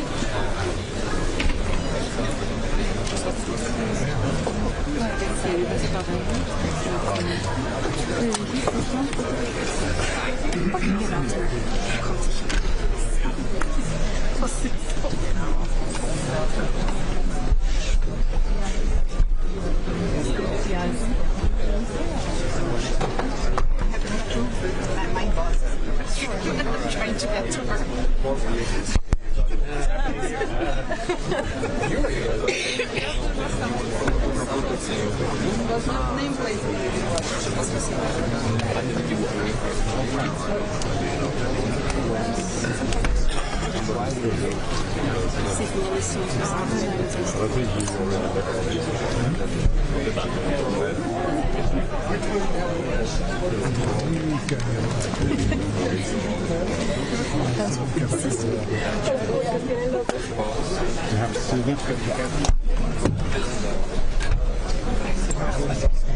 Qui va revenir.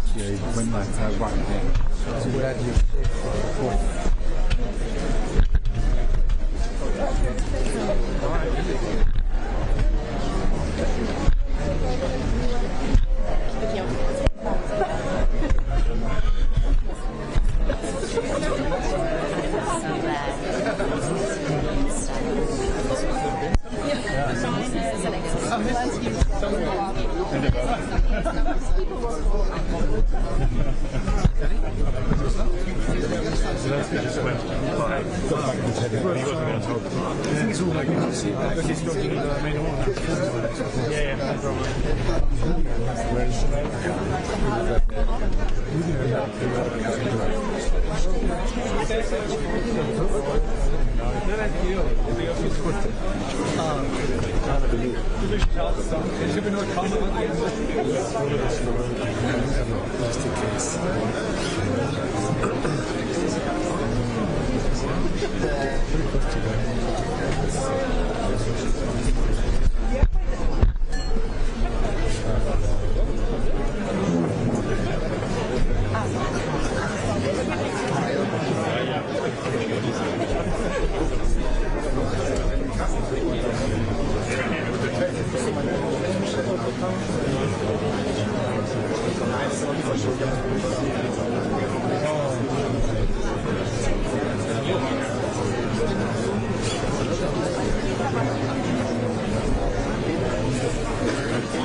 And I'm a tourist.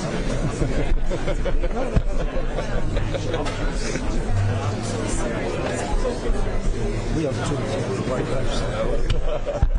I'm going to tell the world what's happening.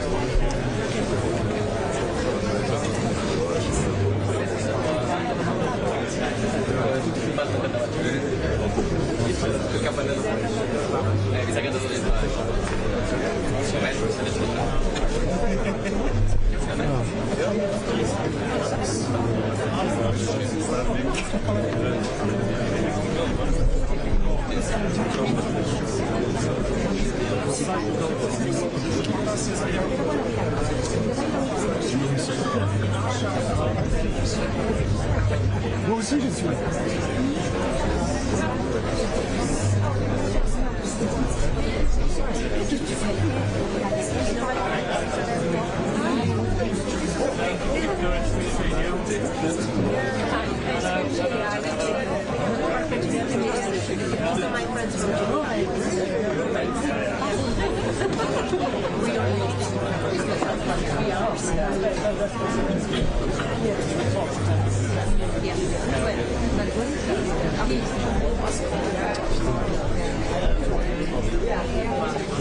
So that's the live, so is the live okay? The live is okay? Tu as la connexion de live? Non, la connexion du live est ok, je ne vais pas envoyer. Je sais pas,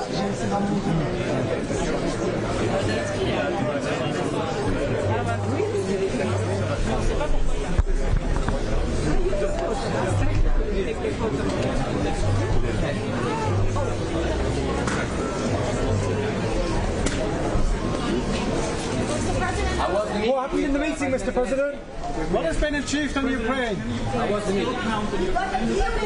you close to a deal, Mr. President? I think the meeting was good.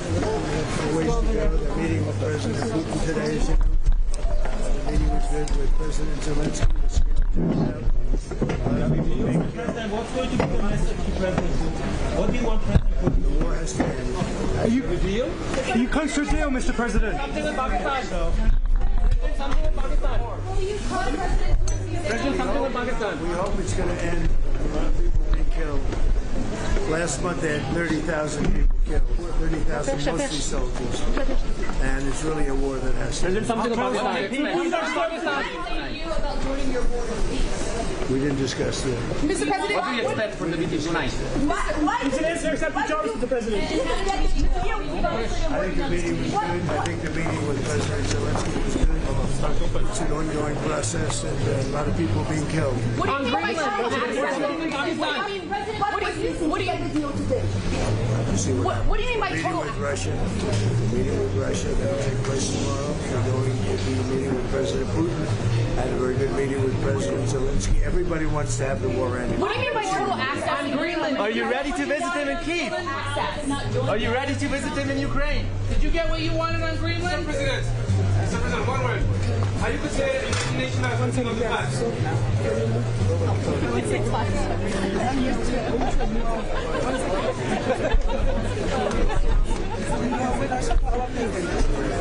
No.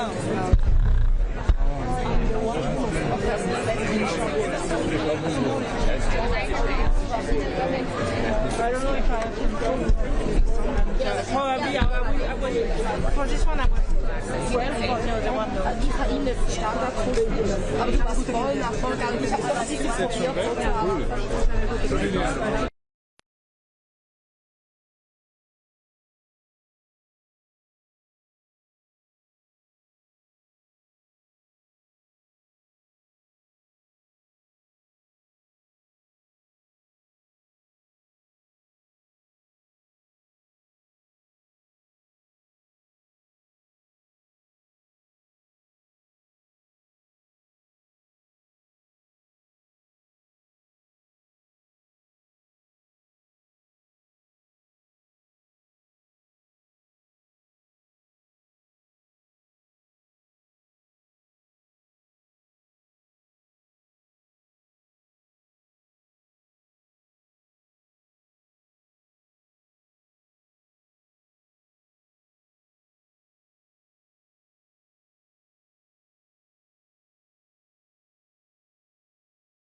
political level, at the economical level, at the social level, which put a finish line for every government agency.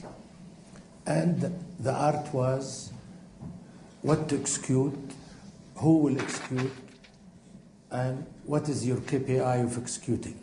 And the success was of creating a model of execution, engineered by the Crown Prince, His Royal Highness Mohammed bin Salman. And this was really the key of success for Saudi Arabia, that government agency became institutionally matured. Going back to what's happening, as you know, trade today is definitely shifting from fair trade to a managed and maybe a rule-driven trade, a model. For us, Saudi Arabia, we have a strategic location. We have a lot of resources. We could become a bridge economy. We could become a connector economy where we can connect with Africa, with Europe, with Asia, becoming a logistic hub. So we see an opportunity, and I would like to commend and thank Dr. Ngozi for her effort, because at the end of the day, the WTO there is always a room for improvement in everything.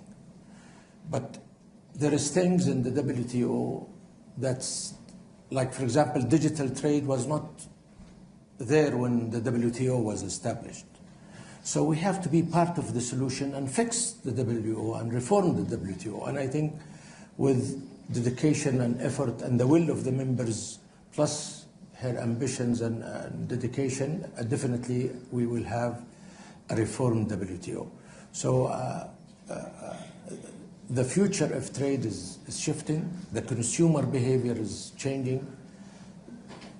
The pattern, the trade patterns, speed is the name of the game. So I was, during lunch we had FedEx Express chairman, and he was saying that globally the parcels is growing 5%. E-commerce is growing 18% globally. Trade is 3%. Why? Because consumer behavior is adopting different platforms. They want e-commerce, they want digital platforms, and they're buying at all time and so forth. And is there much effort? I remember it used to be that there's very little trade actually going on within the Middle East, between countries in the Middle East. Is that changing now? Do you find more effort to integrate regionally with your neighbors? Well, I think the name of the game now is intelligent friction. How can you use, it's not about, truly, the fact is, if you ask me personally, there is nothing called free trade even in the past. There was always, the concept was free, meaning smooth and without any barriers, but the concept of a free trade by itself, I don't think it ever existed. But what's happening now, there is intelligent friction. People are using standards, are using data, are using specifications, are using certain things to protect some of their national interest in terms of industrial local content produced. So the whole world is shifting to protectionism, but that's what we need. We need to have, from globalization, we don't want to fragmentation. Maybe we want regional globalization, and hopefully we need a new trade book that will govern all the trade globally. Dr. Ngozi, would you comment on that?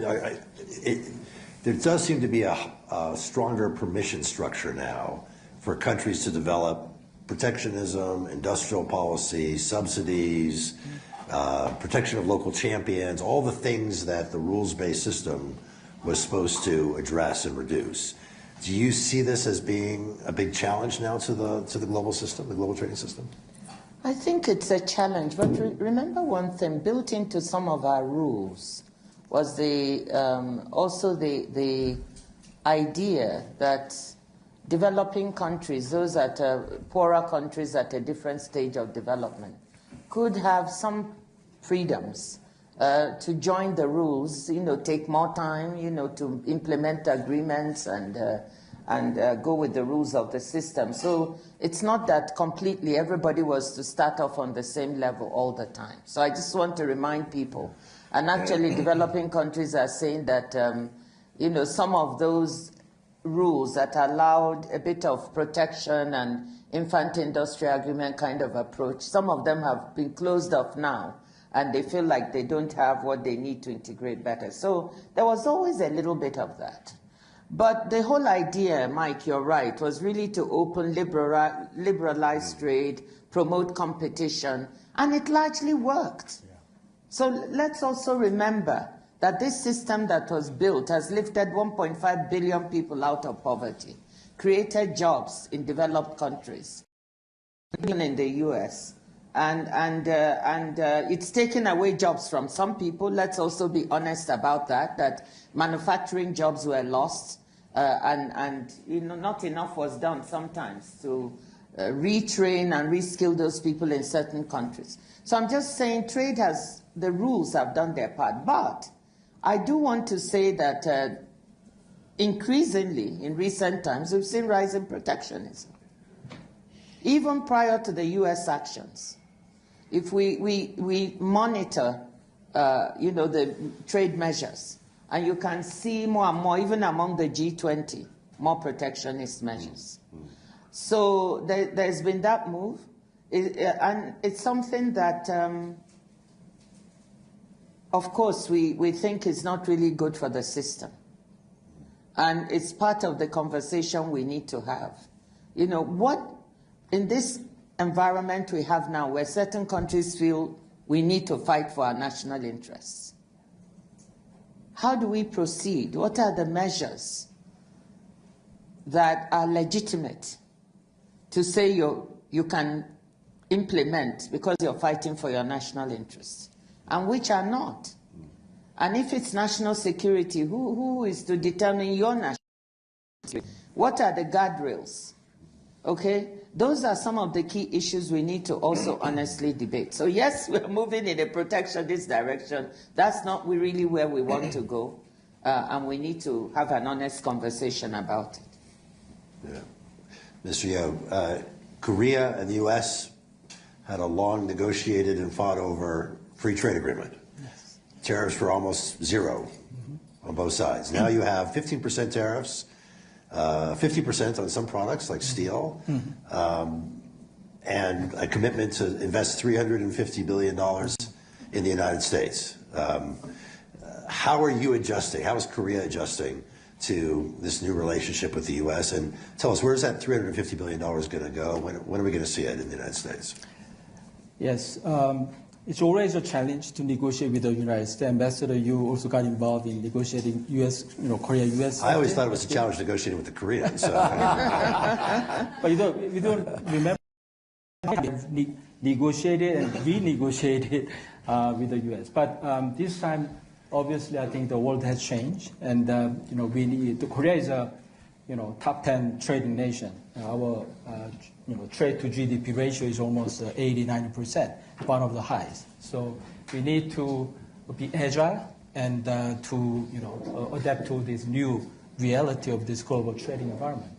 So I think our approach has been, as Dr. Ngozi mentioned, that trying to find opportunity out of these challenges and crises. I think with this new the trade deal that Korea and United States have had, I think there is a win-win proposition, because from the outset we emphasized this manufacturing renaissance partnership that Korea and United States can build together. I think Korea has a lot to offer to the United States. United States needs to rebuild this manufacturing, and Korea has a competitive advantage in semiconductor, EV, batteries, critical minerals and it's a nuclear civil.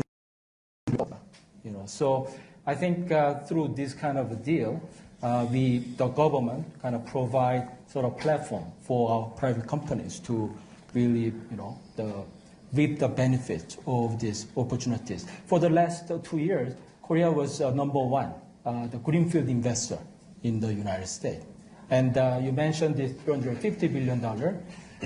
I think, we have to work out in more detail. But basically, the idea is that, this the strategically important industry with a national security implication, such as semiconductor, nuclear power, shipbuilding, etc.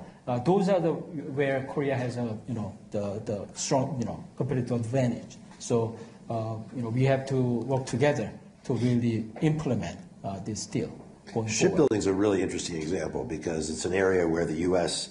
has determined we lack the capacity, particularly in a competition with China, to build ships that we need for national security as well as just more generally. And Korea, as you said, has a great opportunity there. This is one of those few examples where the U.S. has decided, let's partner with an ally, let's partner with a partner, and see if we can address one of these issues. How did Korea achieve that objective with the United States? Shipbuilding is a great example. I mean, this is an area where this national security as well as this commercial efficiency are needed. So I think we developed this, the shipbuilding, the initiative with the U.S. In Korea, we call it, Make America Shipbuilding Great Again. So MESCA. MESCA project. But the idea is that, if Korea build the same ship in Korea vis-a-vis in the United States, we can 30% faster, or 30-40% cheaper, and then, on good quality, with good quality. So I think one of our companies already invest in Philly shipyard and then really trying to expand the facility to be able to, to build the Navy ships and, icebreakers, LNGs, etc. going forward. So I think, Korea and the United States are mutual treaty ally. We fought together in the Korean War. And then I think in terms of this economic security, I think we have a really good win-win proposition. Will Korea join CPTPP? That's a great question.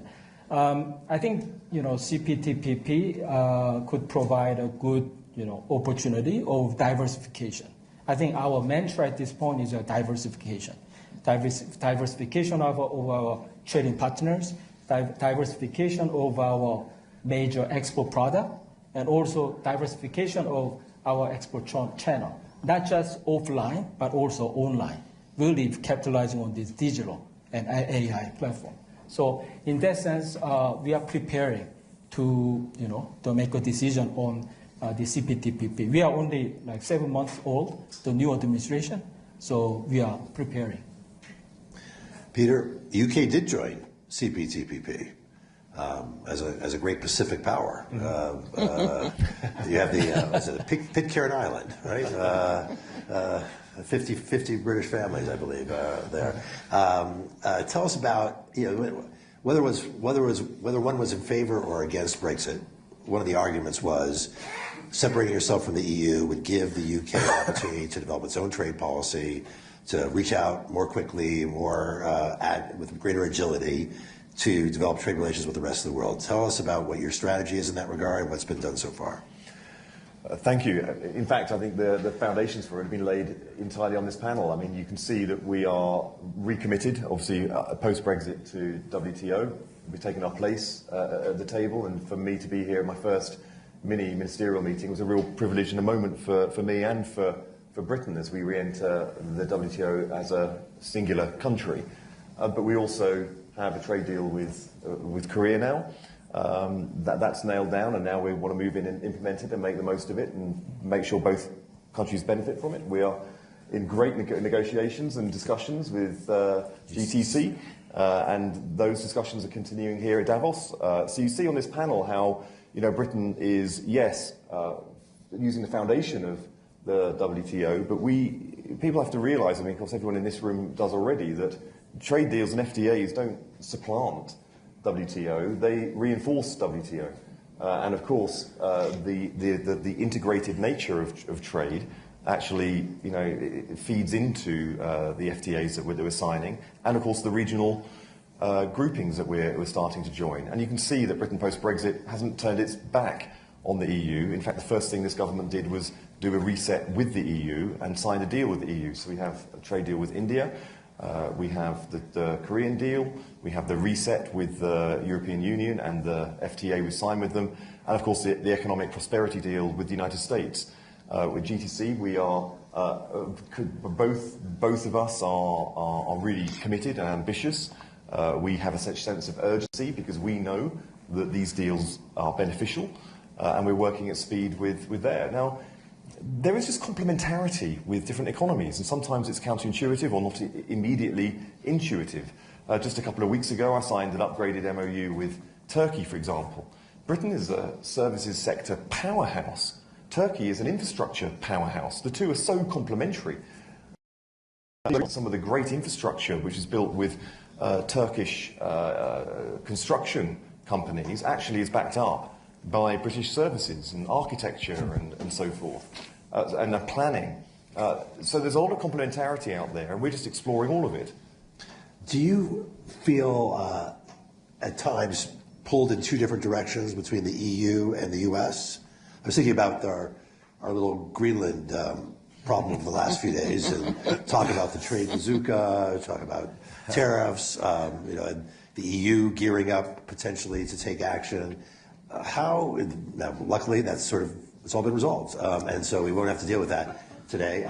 But how do you think about the UK's role in between the EU and the US in a situation like that? The narrative which is put on our relationships with the EU and US is filtered through that, and it's frustrating for me being the Trade Secretary and, of course, the President of the Board of Trade. You could just call me President if you wanted to. Mr. President. Yeah, Mr. President. I'm comfortable with, with anything.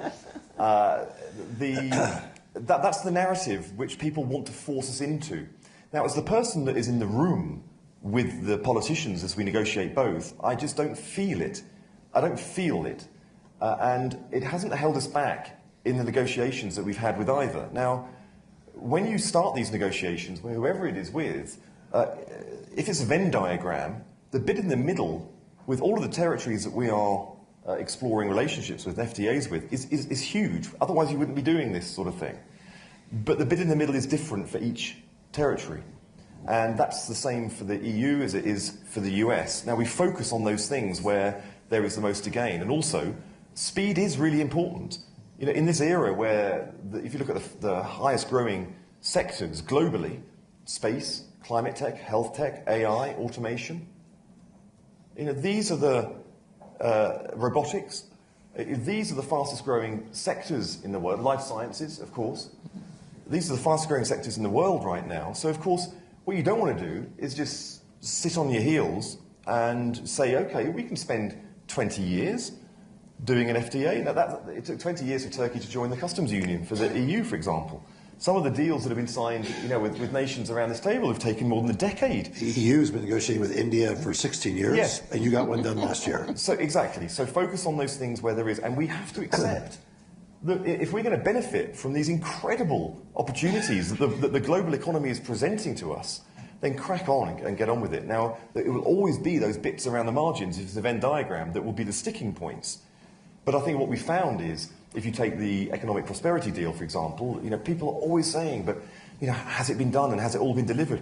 The vast majority of it has, and we moved forward. Just before Christmas, we had the pharmaceutical deal that was delivered. It's now zero tariff trading pharmaceuticals into the US market. On January the 1st, we entered the beef quota, which was negotiated just before Christmas. So we are making constant progress forward with the US and indeed with the EU, and of course with the bilateral relationships.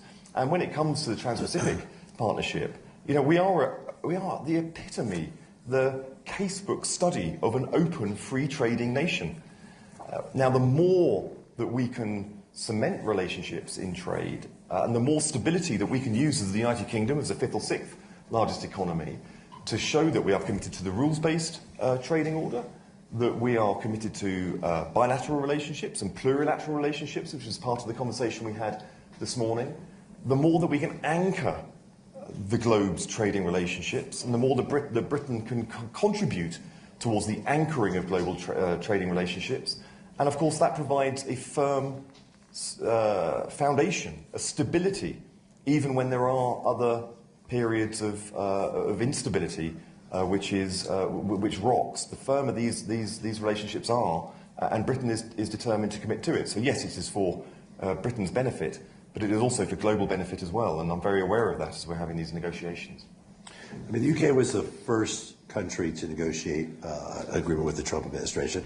At the time, it was controversial, a little controversial, agreeing to 10%. Now, in retrospect, it looks like it was a pretty good deal. Are you pleased with what was negotiated? And there's also some mutual market access, not just one-way market access. Oh yes. Are you pleased with the overall agreement is standing up well?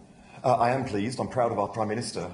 Cool heads, persistence, grit. You know that they are the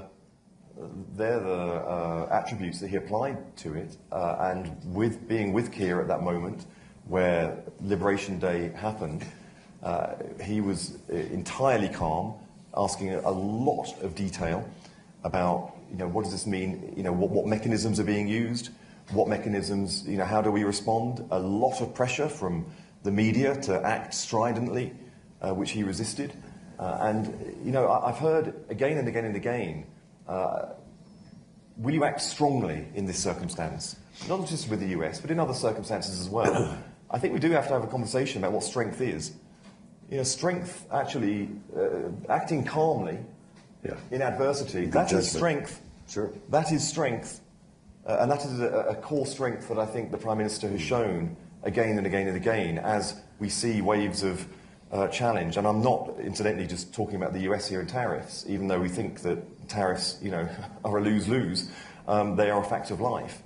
But also some of the other challenges that we find.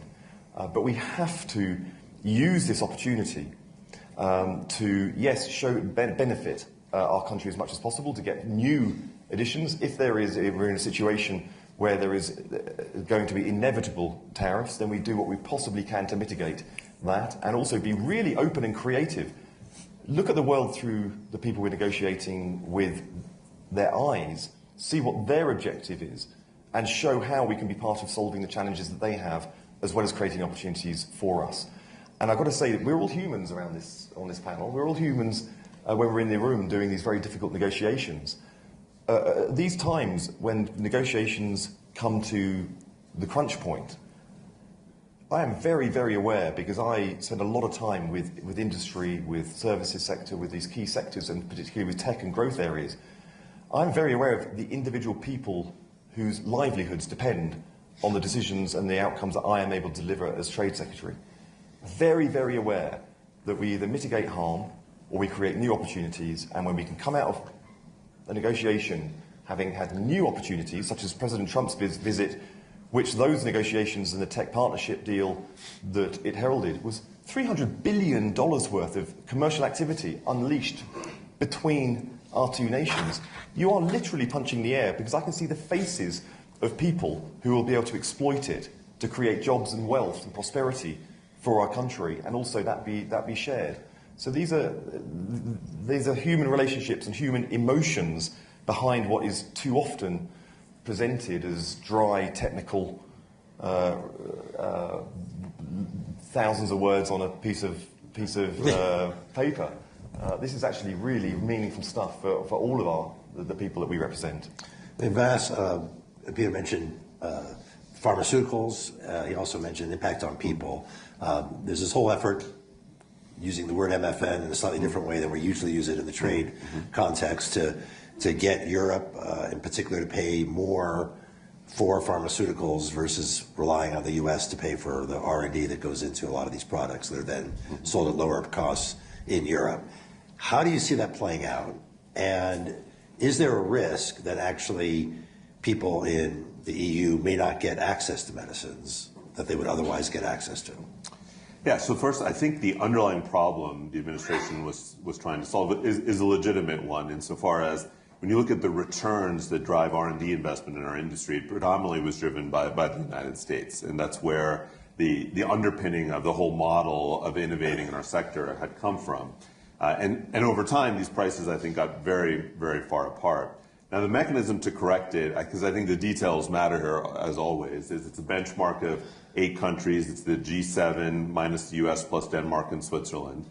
It's GDP adjusted, and it's the second lowest price. For newly launched products, we can't go lower than that price between that benchmark and US launches. Now, in practice, what that's going to mean is there's going to be this transition period where it would be very difficult economically to launch in a country that wants to have prices below that point. Now, I think we can bridge that over time. I think there are mechanisms working with the relevant European governments, Japan and Canada, to solve this, but it won't be quick. There could be times when launches are delayed or launches just don't happen at all in the sector. And that's something we're going to have to work through. But I think from a long-run perspective, we have to figure it out, because the answer can't be that patients who need medicines don't get the medicines. And that's something we're just going to have to work through. I don't have the solution. It's a contractual obligation, so this isn't a kind of aspirational obligation. We're audited on a quarterly basis to meet this obligation. So we're going to have to figure it out together in partnership with the relevant governments. But it will mean a shift, I think, on how a sector like us is viewed. I think in many countries, we were viewed as a cost item that needed to be managed down. Now we have to be viewed as an innovation sector that if you invest in our sector, you not only reduce your long-term healthcare costs, you attract R&D dollars, you attract high-tech manufacturing, and I hope we can then make that shift to a strategic sector for many of these countries. We're going to open it up here for questions from the audience so in a minute. So let me just ask one more question of Dr. Ngozi. There was an article published last year in Foreign Affairs where the starting sentence was, "The multilateral rules-based system is dead." Guess who wrote it? Yeah. Actually, so I'm giving you an opportunity to rebut it. We've talked about how 72% is still under WTO rules, but tell me, what's the positive agenda when you go to sleep at night and you dream about the WTO of the future? Is there a Cameroon round that's get launched, a major multilateral round of negotiations that will affect 164 countries, or what do you see as the future of the fully multilateral rules-based system that we've grew to enjoy over the last year? The joy is that the reason I didn't get too overly excited is because I had the numbers with me. And so I knew the WTO was not dead and it was morphing in another direction. But what I dream about are the exciting things happening in trade, the digital trade. And do you know why I dream about it? Because when I visit, people don't often talk of South America, what's happening there, Africa, what's happening there. And then when I go home and I see young people, you know, anytime they know I'm there, they're coming with new applications that they've made, and in fintech, securitech, in edutech. Then there are also people, women and young people, digitally and reaching customers across the globe. So, as the minister from Korea said, digital trade is just so exciting, and it's happening at a very fast pace. My minister from UK talked about services. Services trade is growing at 4.4%. We're projecting this year. You know, that is double what goods trade grew last year. Green trade is now 2 trillion. So what I'm seeing in trade, I don't know about others, is opportunities. What I dream about is an organization that can be flexible enough so that members can seize those opportunities. And when Minister Majet turns around and says, "I'm done with talking, let's get it done." You're here. That gives me hope and makes me excited. And then, you know, so when you ask me what are my dreams, so we are far from dead. I really want so I don't even know where you came up with that, Mike. I was like, what's with Mike? I'm not even going to bother talking to him about it. We'll just get on with our jobs, you know? You know, what Minister Kyle, Secretary Kyle said about the fact that you've got a system that is changing in very many ways. And those changes are not competing with the WTO. We welcome the changes because we have a whole unit dedicated to examining every FTA and RTA when they notify them. But then when not notified, they go and get the information. I ask them, go and look. On what basis are these agreements being reached? And believe it or not, most of them are on a WTO platform. So the basic rules underpinning, except for the US ones, okay, so let's put those aside. Those are definitely not on a WTO platform. But every other ones. So what am I? I'm not worrying about them. I want them to diversify. Diversify supply chains. Actually, the model that you're talking about, when I look at it, yes, there are some national security things in medicine. You know, maybe producing for America in America and the rest of the world. It's okay. It's not the model we had before, right? But we have to move with the times. And that's a halfway house. Maybe not ideal. So so Mike, to end, sorry, you got me excited. I mean, the thing is that I'm quite excited about trade. I see the potential. And I see where we are not doing things right. So let's not pretend. We have many things not working, okay? The way we make decisions, it's not working. We can't have everybody on board all at once and then be flexible. We need this variable geometry, we need the plurilateralism, we need the nimbleness to get together when members agree to seize an opportunity fast. That's what I'll leave it there. I am glad you're sleeping well, Doctor. Yes, right here in the second row. There we go. Hi, Sue Chan from the Telegraph. Two quite quick questions, if I may. First, to the boss of Novartis. I just wondered, do you think the UK is a good place to invest and launch new drugs? I think I'll answer that one. Your UK, I'll give you a chance.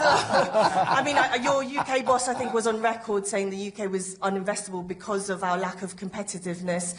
Obviously, you had a deal last year. Is it a game changer? And what can Mr. Kyle do to help you? And just more broadly, there's been some talk about countries selling US bonds as a trade weapon. Do you think that could blow up the world economy?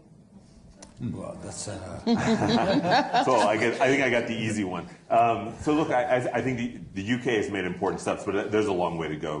Given that, you know, in general, UK medicines prices are amongst the lowest in Europe, on par with Eastern European countries that just don't provide the returns, given that we're a strategic biotech sector. So I think the trade deal is the first one in decades to start to move. But there's more to go. NICE is using benchmarks that are 35 years old. The cost effectiveness analyses don't make sense. And if the UK really wants to make biotech a highly competitive sector, it has to start valuing innovation in the way the leading countries in the world do. So I'm grateful for the first steps, but I think there's more to go. Peter, would you like to? Well, just to build on that and say the deal that we just negotiated with the US provides a 0% tariffs into the US market. You got Moderna. Has just put £1 billion into investment into the UK to do its RNA vaccine development. We have an inward flux of investment from life sciences. Now, we know that we haven't reached a destination yet, which is why I've launched a profound, a deep and a rapid review of regulatory reform, not to lower standards, but to show how we can expedite innovation. We can be the place to innovate, to commercialise, to scale and to stay in the UK, and life sciences are front and centre for it. The Life Sciences Action Plan, led by Sir Patrick Vallance, Lord Vallance now, of course our former Chief Scientific Officer. You know, we are a science powerhouse, and I don't use that word lightly. From the pedigree to having 4 of the top 10 universities in the world, having the ecosystem, and now a burgeoning, growing capital market for it. We welcome big pharma to come in. We listen very carefully to how we can be the best place to do their work. We also have a lot of disruptive, innovative work coming up through it as well. It is an exciting, exciting time for life sciences, and Britain, we are determined to place at the forefront of it. We are unfortunately running out of time. Let me just say that trade hasn't always been. Oh, I'm sorry. On the dollar or on the bonds. Who would like to comment on that? Well, maybe I can say something. I mean, we can always dream of all the weapons, or, you know, if you want to call them that, or policies that can be mobilized in this type of situation we're in. But I don't think that's going to happen, you know, and I would be very, very surprised if we saw that.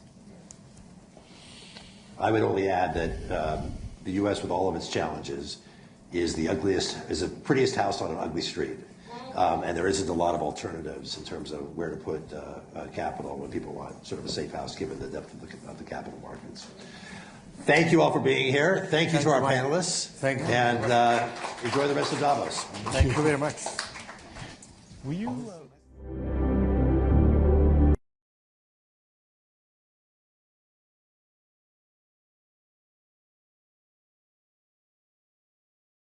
It would be me. We have 9,000 satellites up there, and not once have we had to maneuver around an alien spaceship. So I'm like, I don't know. Bottom line is, I think we need to assume that life and consciousness is extremely rare, and it might only be us. And if that's the case, then we need to do everything possible to ensure that the light of consciousness is not extinguished, because we're effectively, the way I view it is, the image in my mind is of a tiny candle in a vast darkness, a tiny candle of consciousness that could easily go out. And that's why it's important to make life multiplanetary, such that if there is a natural disaster or a man-made disaster on Earth, that consciousness continues. That's the purpose of SpaceX. Tesla is obviously about sustainable technology, and also at this point we've sort of added to our mission sustainable abundance. So with robotics and AI,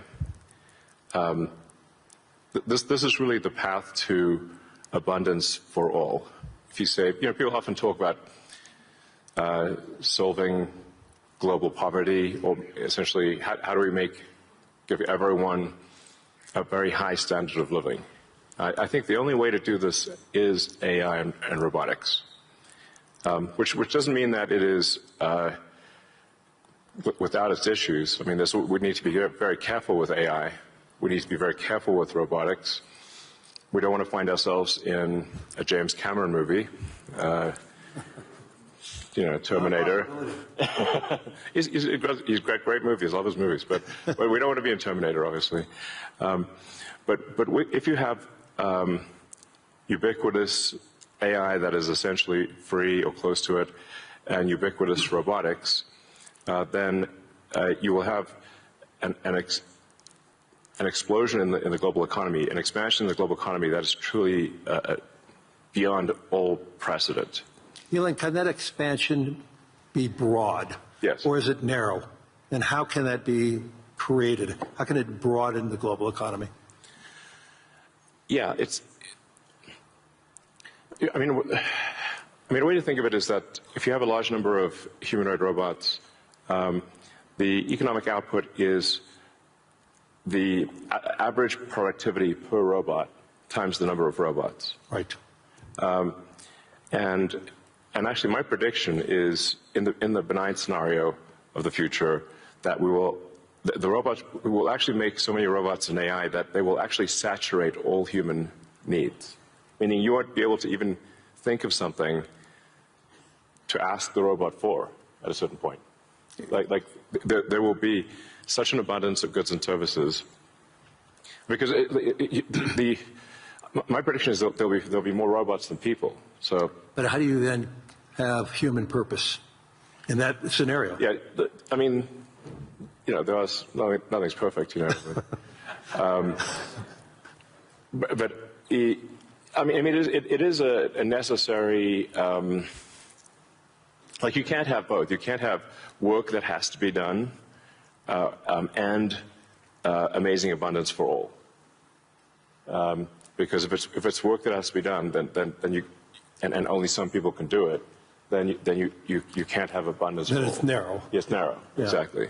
So, but if you have billions of humanoid robots, and I think there will be, I think everyone on Earth is going to have one and going to want one, because who wouldn't want a robot to, assuming it's very safe, watch over your kids, take care of your pet.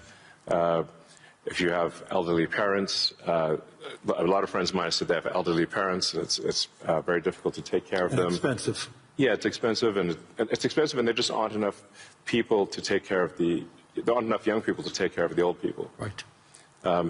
So if you had a robot that could take care of and protect an elderly parent, I think that would be great. That would be an amazing thing to have. I think we will have those things. So, overall, I'm very optimistic about the future. I think we're headed for a future of amazing abundance, which is very cool. And definitely, we are in the most interesting time in history. I think there's a more interesting time in history. So. Can you and I reverse aging in this new history, or are we going to see it? I haven't put much time into the aging stuff. I do think it is a very solvable problem. Like you can. I think when we figure out what causes aging, I think we'll find it's incredibly obvious. It's not a subtle thing.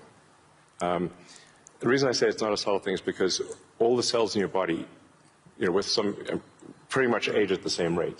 I've never seen someone with an old left arm and a young right arm ever in my life. So why is that?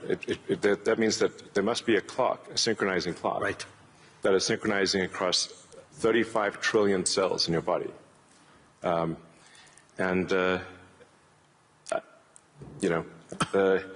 There is some benefit to death, by the way.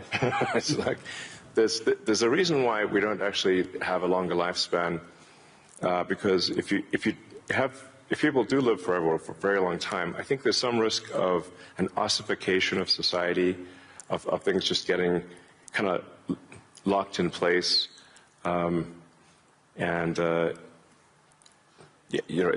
just may become stultifying, just not lack vibrancy. But that said, do I think we'll figure out ways to extend life and maybe even reverse aging? I think that's highly likely. I'm looking forward to that. Yeah.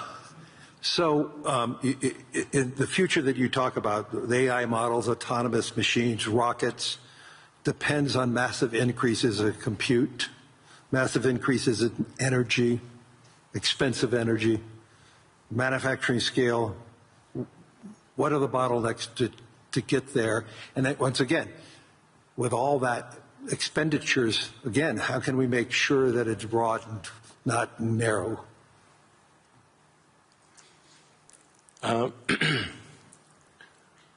I just think the natural thing is it's going to be very broad, because AI companies will seek as many customers as they possibly can, and the cost of AI is already very low, and it's plummeting every year. I mean, the cost of AI is almost meaningfully changing on a month-to-month basis. There's open models now everywhere. Yeah. Yes, there's open models. And the open models only lag, they're maybe a year behind the sort of closed models. So I think the AI companies will seek as many customers as possible, which means they'll provide AI to the world. But the cost of getting to there, the compute, the chips, the fab, the powering. That, to me, what are the those are huge. The limiting factor. Yeah, I think the limiting factor for AI deployment is fundamentally electrical power. It's just right. It's energy. Yeah. I mean, we're seeing the rate of AI chip production increase exponentially, but the rate of electricity being brought online is 3%, 4% a year max. Yeah. It's clear that we're very soon, maybe even later this year, we'll be producing more chips than we can turn on. except for China. China's growth in electricity is tremendous. They're building 100 gigawatts of nuclear as we speak. Actually, solar is the biggest thing in China. So I believe China's production capacity on solar is 1,500 gigawatts a year, and they're deploying over 1,000 gigawatts a year of solar. Now, for continuous solar load, you divide that by roughly, 4 or 5. Call it that's around 250 gigawatts of steady state power paired with batteries. And that's a very big number. That's half of the average power usage in the U.S. Right. So U.S. power usage on average is 500 gigawatts. China, just in solar, just in solar that can provide steady state power and batteries, can do half of the U.S. electricity output per year just with solar. Solar is by far the biggest source of energy.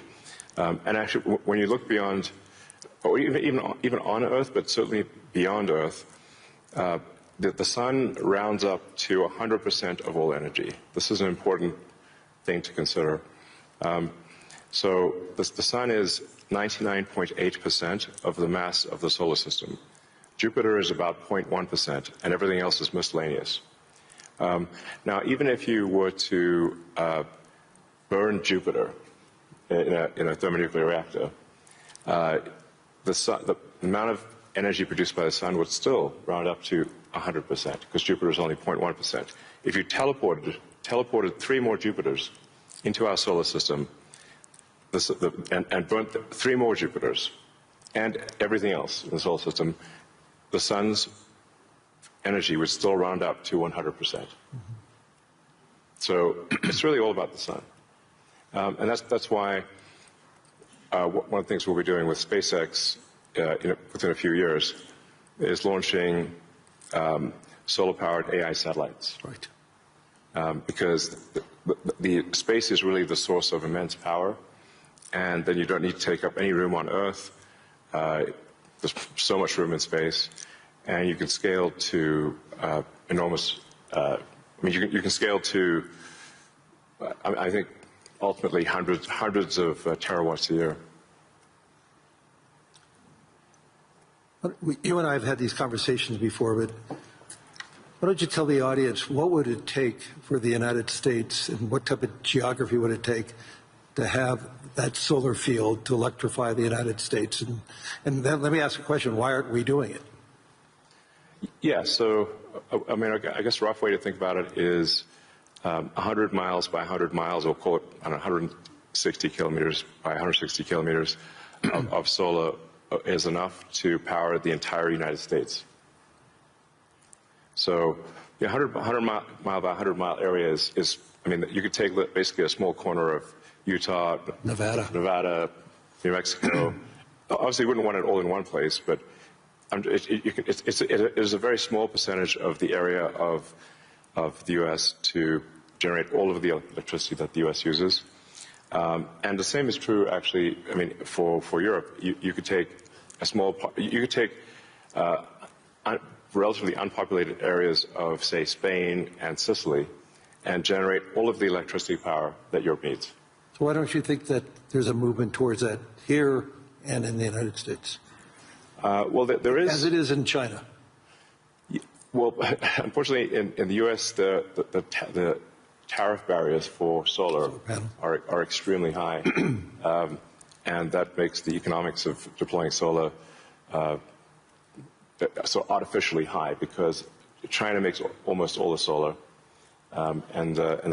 What would it take for Europe or the U.S. to build it commercially, if it's that scale? Yeah, I think. Well, I can tell you what we're going to do. SpaceX and Tesla is we're building up large-scale solar. Right. So the SpaceX and Tesla teams both separately are working to build to 100 gigawatts a year of solar power in the U.S. of manufactured solar power. And that'll probably take us, I don't know, about 3 years or something. But these are pretty big numbers. Mm-hmm. And I'd encourage others to do the same. We obviously don't control the U.S. Tariff policy, but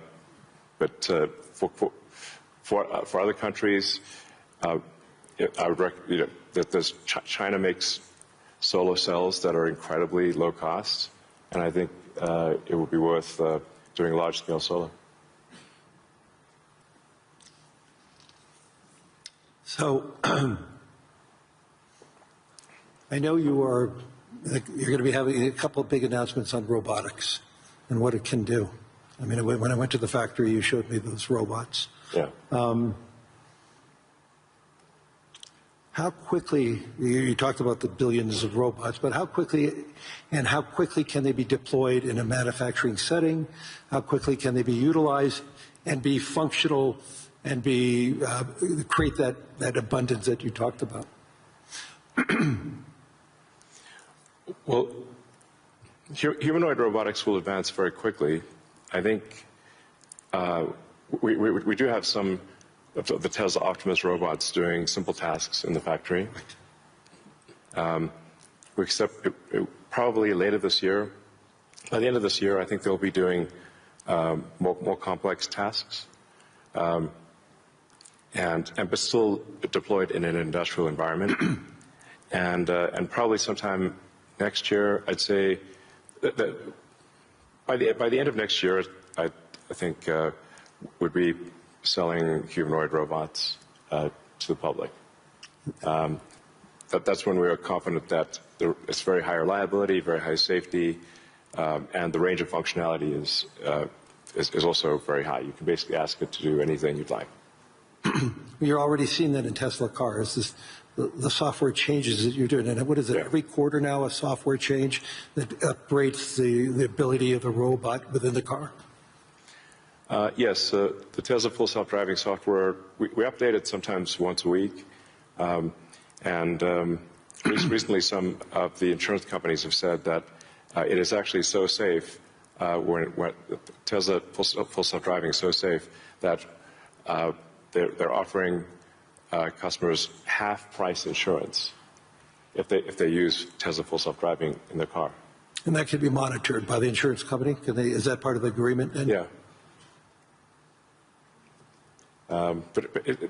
I think self-driving cars is essentially a solved problem at this point. Right. And Tesla's rolled out a sort of robotaxi service in a few cities, and right. will be very, very widespread by the end of this year within the U.S. And then we hope to get supervised full self-driving approval in Europe hopefully next month. Really that quickly? Yeah, and then maybe a similar timing for China, hopefully. I want to move to space because historically space is very capital intensive. It historically been done by governments. Obviously SpaceX changed the whole model. But we've seen it slow to scale, and now I'm starting to see it ramping up in what you're doing and other things.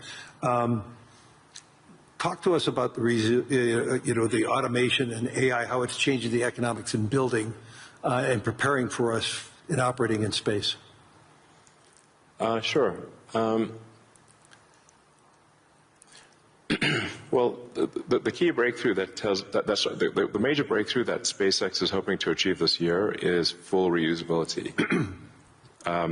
So no one has ever achieved full reusability of a rocket, which is very important for the cost of access to space. We've achieved partial reusability with Falcon 9 by landing the boost stage. We've now landed the boost stage over 500 times. But we have to throw away the upper stage. The upper stage sort of burns up on re-entry for Falcon 9. So, and the cost of that is equivalent to a small to medium-sized jet. So, but with Starship, which is a giant rocket, it's the largest flying machine ever made. That's a rocket that you're using for the idea of going to Mars, right? Yeah, Mars and the Moon, as well as for high-volume satellite stuff. So, Starship. Hopefully this year we should prove full reusability for Starship, which will be a profound invention because the cost of access to space will drop by a factor of 100 when you achieve full reusability. Right. It's the same sort of economic difference that you would expect that, between, say, a reusable aircraft and a non-reusable aircraft. Like if you have to throw your aircraft away after every flight, that would be a very expensive flight. But if you only have to refuel, then it's the cost of the fuel.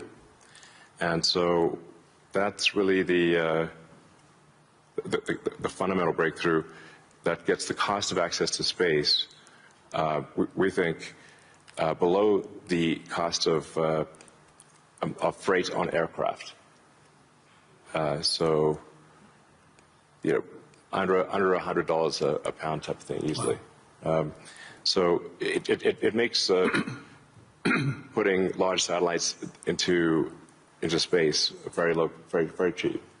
And then when you have solar in space, you get 5 times more effectiveness, maybe even more than that, than solar on the ground, because it's always sunny. It's cold.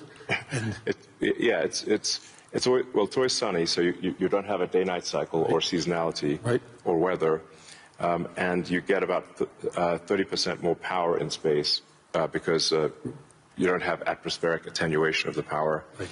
The net effect is solar is 5 times more. Any given solar panel will do 5 times more energy in space than on the ground. Is there any capacity in doing that and then taking that power and bringing it back to Earth? Is there any way of doing that, or you're just taking that power and utilizing it for the needs, like building AI data centers in space? I think the case, it's a no-brainer for building solar-powered AI data centers in space, because as you mentioned, it's also very cold in space. If you're in the shadow, then it's very cold in space, just 3 degrees Kelvin. So you just have solar panels facing the sun, and then a radiator that's pointed away from the sun, so it has no sun incidence, and then it's just cooling. It's a very efficient cooling system. So net effect is that the lowest cost place to put AI will be space, and that'll be true within 2 years, maybe 3 at the latest. Wow. So looking 10 or 20 years out, how would you describe success with AI or space technology, and where do you see it?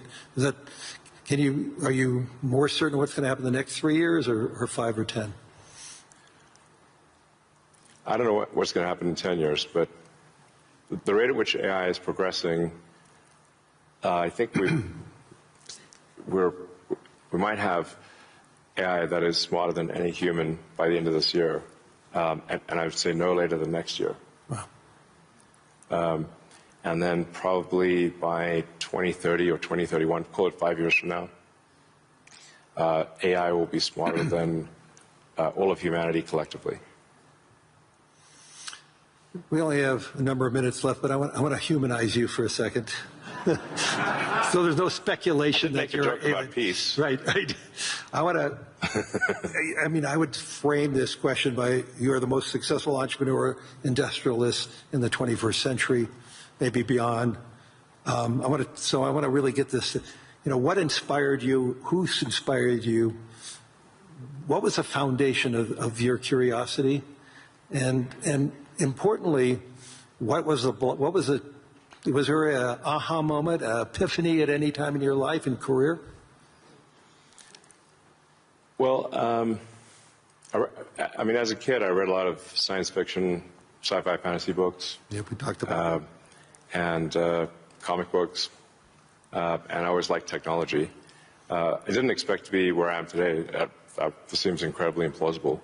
But I was inspired by reading about books about the future, about science fiction, and I guess I want to make science fiction not fiction forever. At some point, turn science fiction to science fact, we want to have like Starfleet and Star Trek, really for real, like where we actually have giant spaceships traveling through space, going to other planets. traveling to other star systems, I'm going just places interested where if we've I never could be gone. beamed up to go back to New York. I'd like to just be beamed back to New York instead of flying. Yeah. Talking about Star Trek. No, I guess my essential, what I would call the philosophy of curiosity. I'd like to understand the meaning of life. You know, is the standard model of physics correct regarding the beginning of life, beginning of existence, and the end of the universe? What questions do we not know to ask that we should ask? And AI will help us with these things. So I'm just trying to understand how do we get here? What's going on? What's real? Are there aliens? Maybe there are. And if we've got spaceships that are traveling to other star systems, we may encounter aliens, or we may find many long dead alien civilizations. But I just want to know what's going on. I'm curious about the universe, and that's my philosophy. Do you see yourself ever going to Mars in your lifetime? Yeah, I mean, I would say like That's a long commitment. I've been asked. Isn't that 3 years each way? It's 6 months. 6 months. That's all it is. Yeah, 6 months, but the planets only align every 2 years. Okay. So, yeah, I've been asked a few times, like, do I want to, die on Mars? And I'm like, yes, but just not on impact.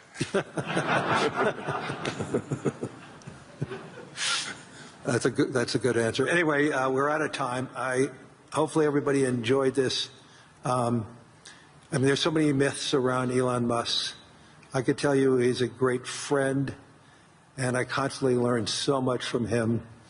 And I'm totally inspired by what he has done. I've been inspired who he is, and I'm totally inspired by his vision of the future. And I don't think it's such a bad future, and I agree with his optimism. So, Elon, thank you. Any last words? Well, I think my last words would be, I would encourage everyone to be optimistic and excited about the future. Good. And generally, I think for quality of life, it is actually better to err on the side of being an optimist and wrong rather than a pessimist and right. On that note.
fresh. We need more time to study. Thank you so much, all of you, for actually a discussion which I like. So you were reacting to each other. I hope, of course, we could go on for a long time, but at least we touched upon some of the key things that are shaping the geopolitical landscape. So thank you so much. I'll give you the applause, if I could. Thank you.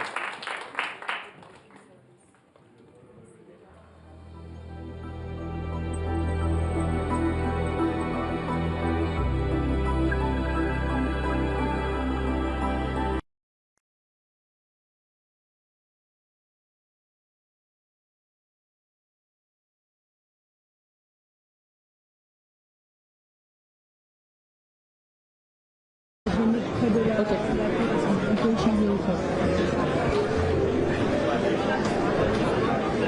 Il est déjà là, non, c'est pas. Et normalement, c'était à 16h30.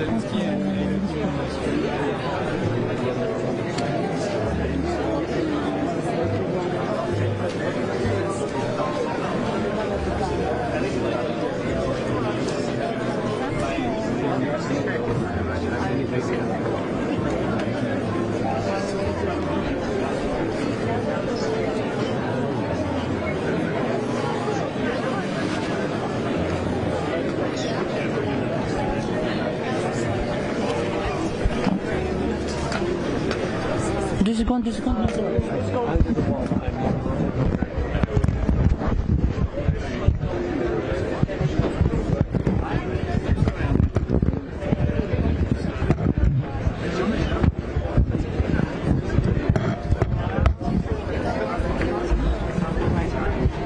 Nos affaires sont là.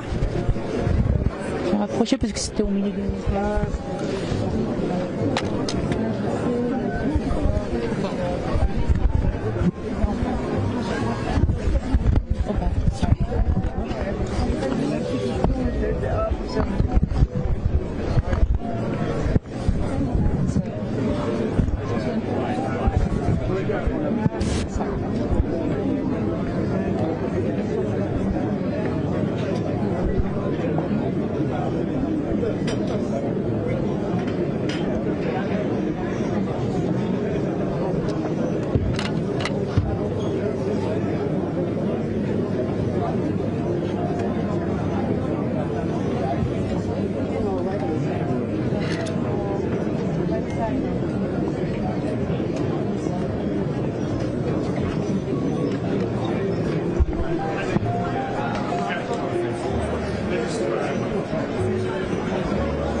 Aber da jetzt kein Abstand gibt, dann laufen sie nicht durch.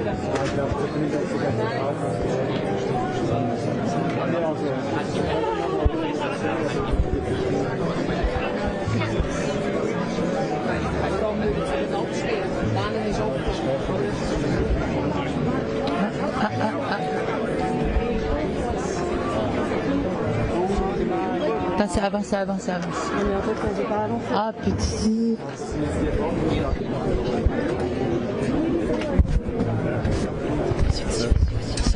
Sorry.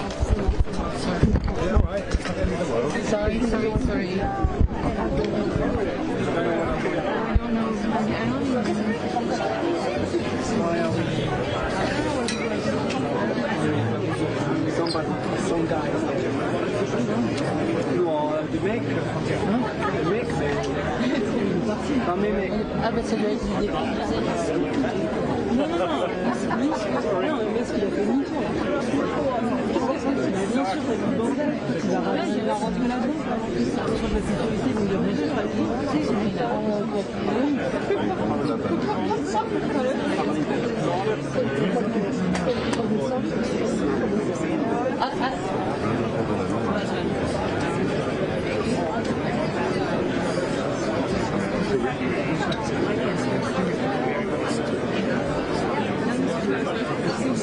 Non, mais c'est mort, hein.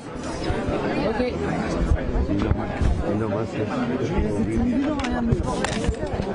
Pas capable, je suis pas capable.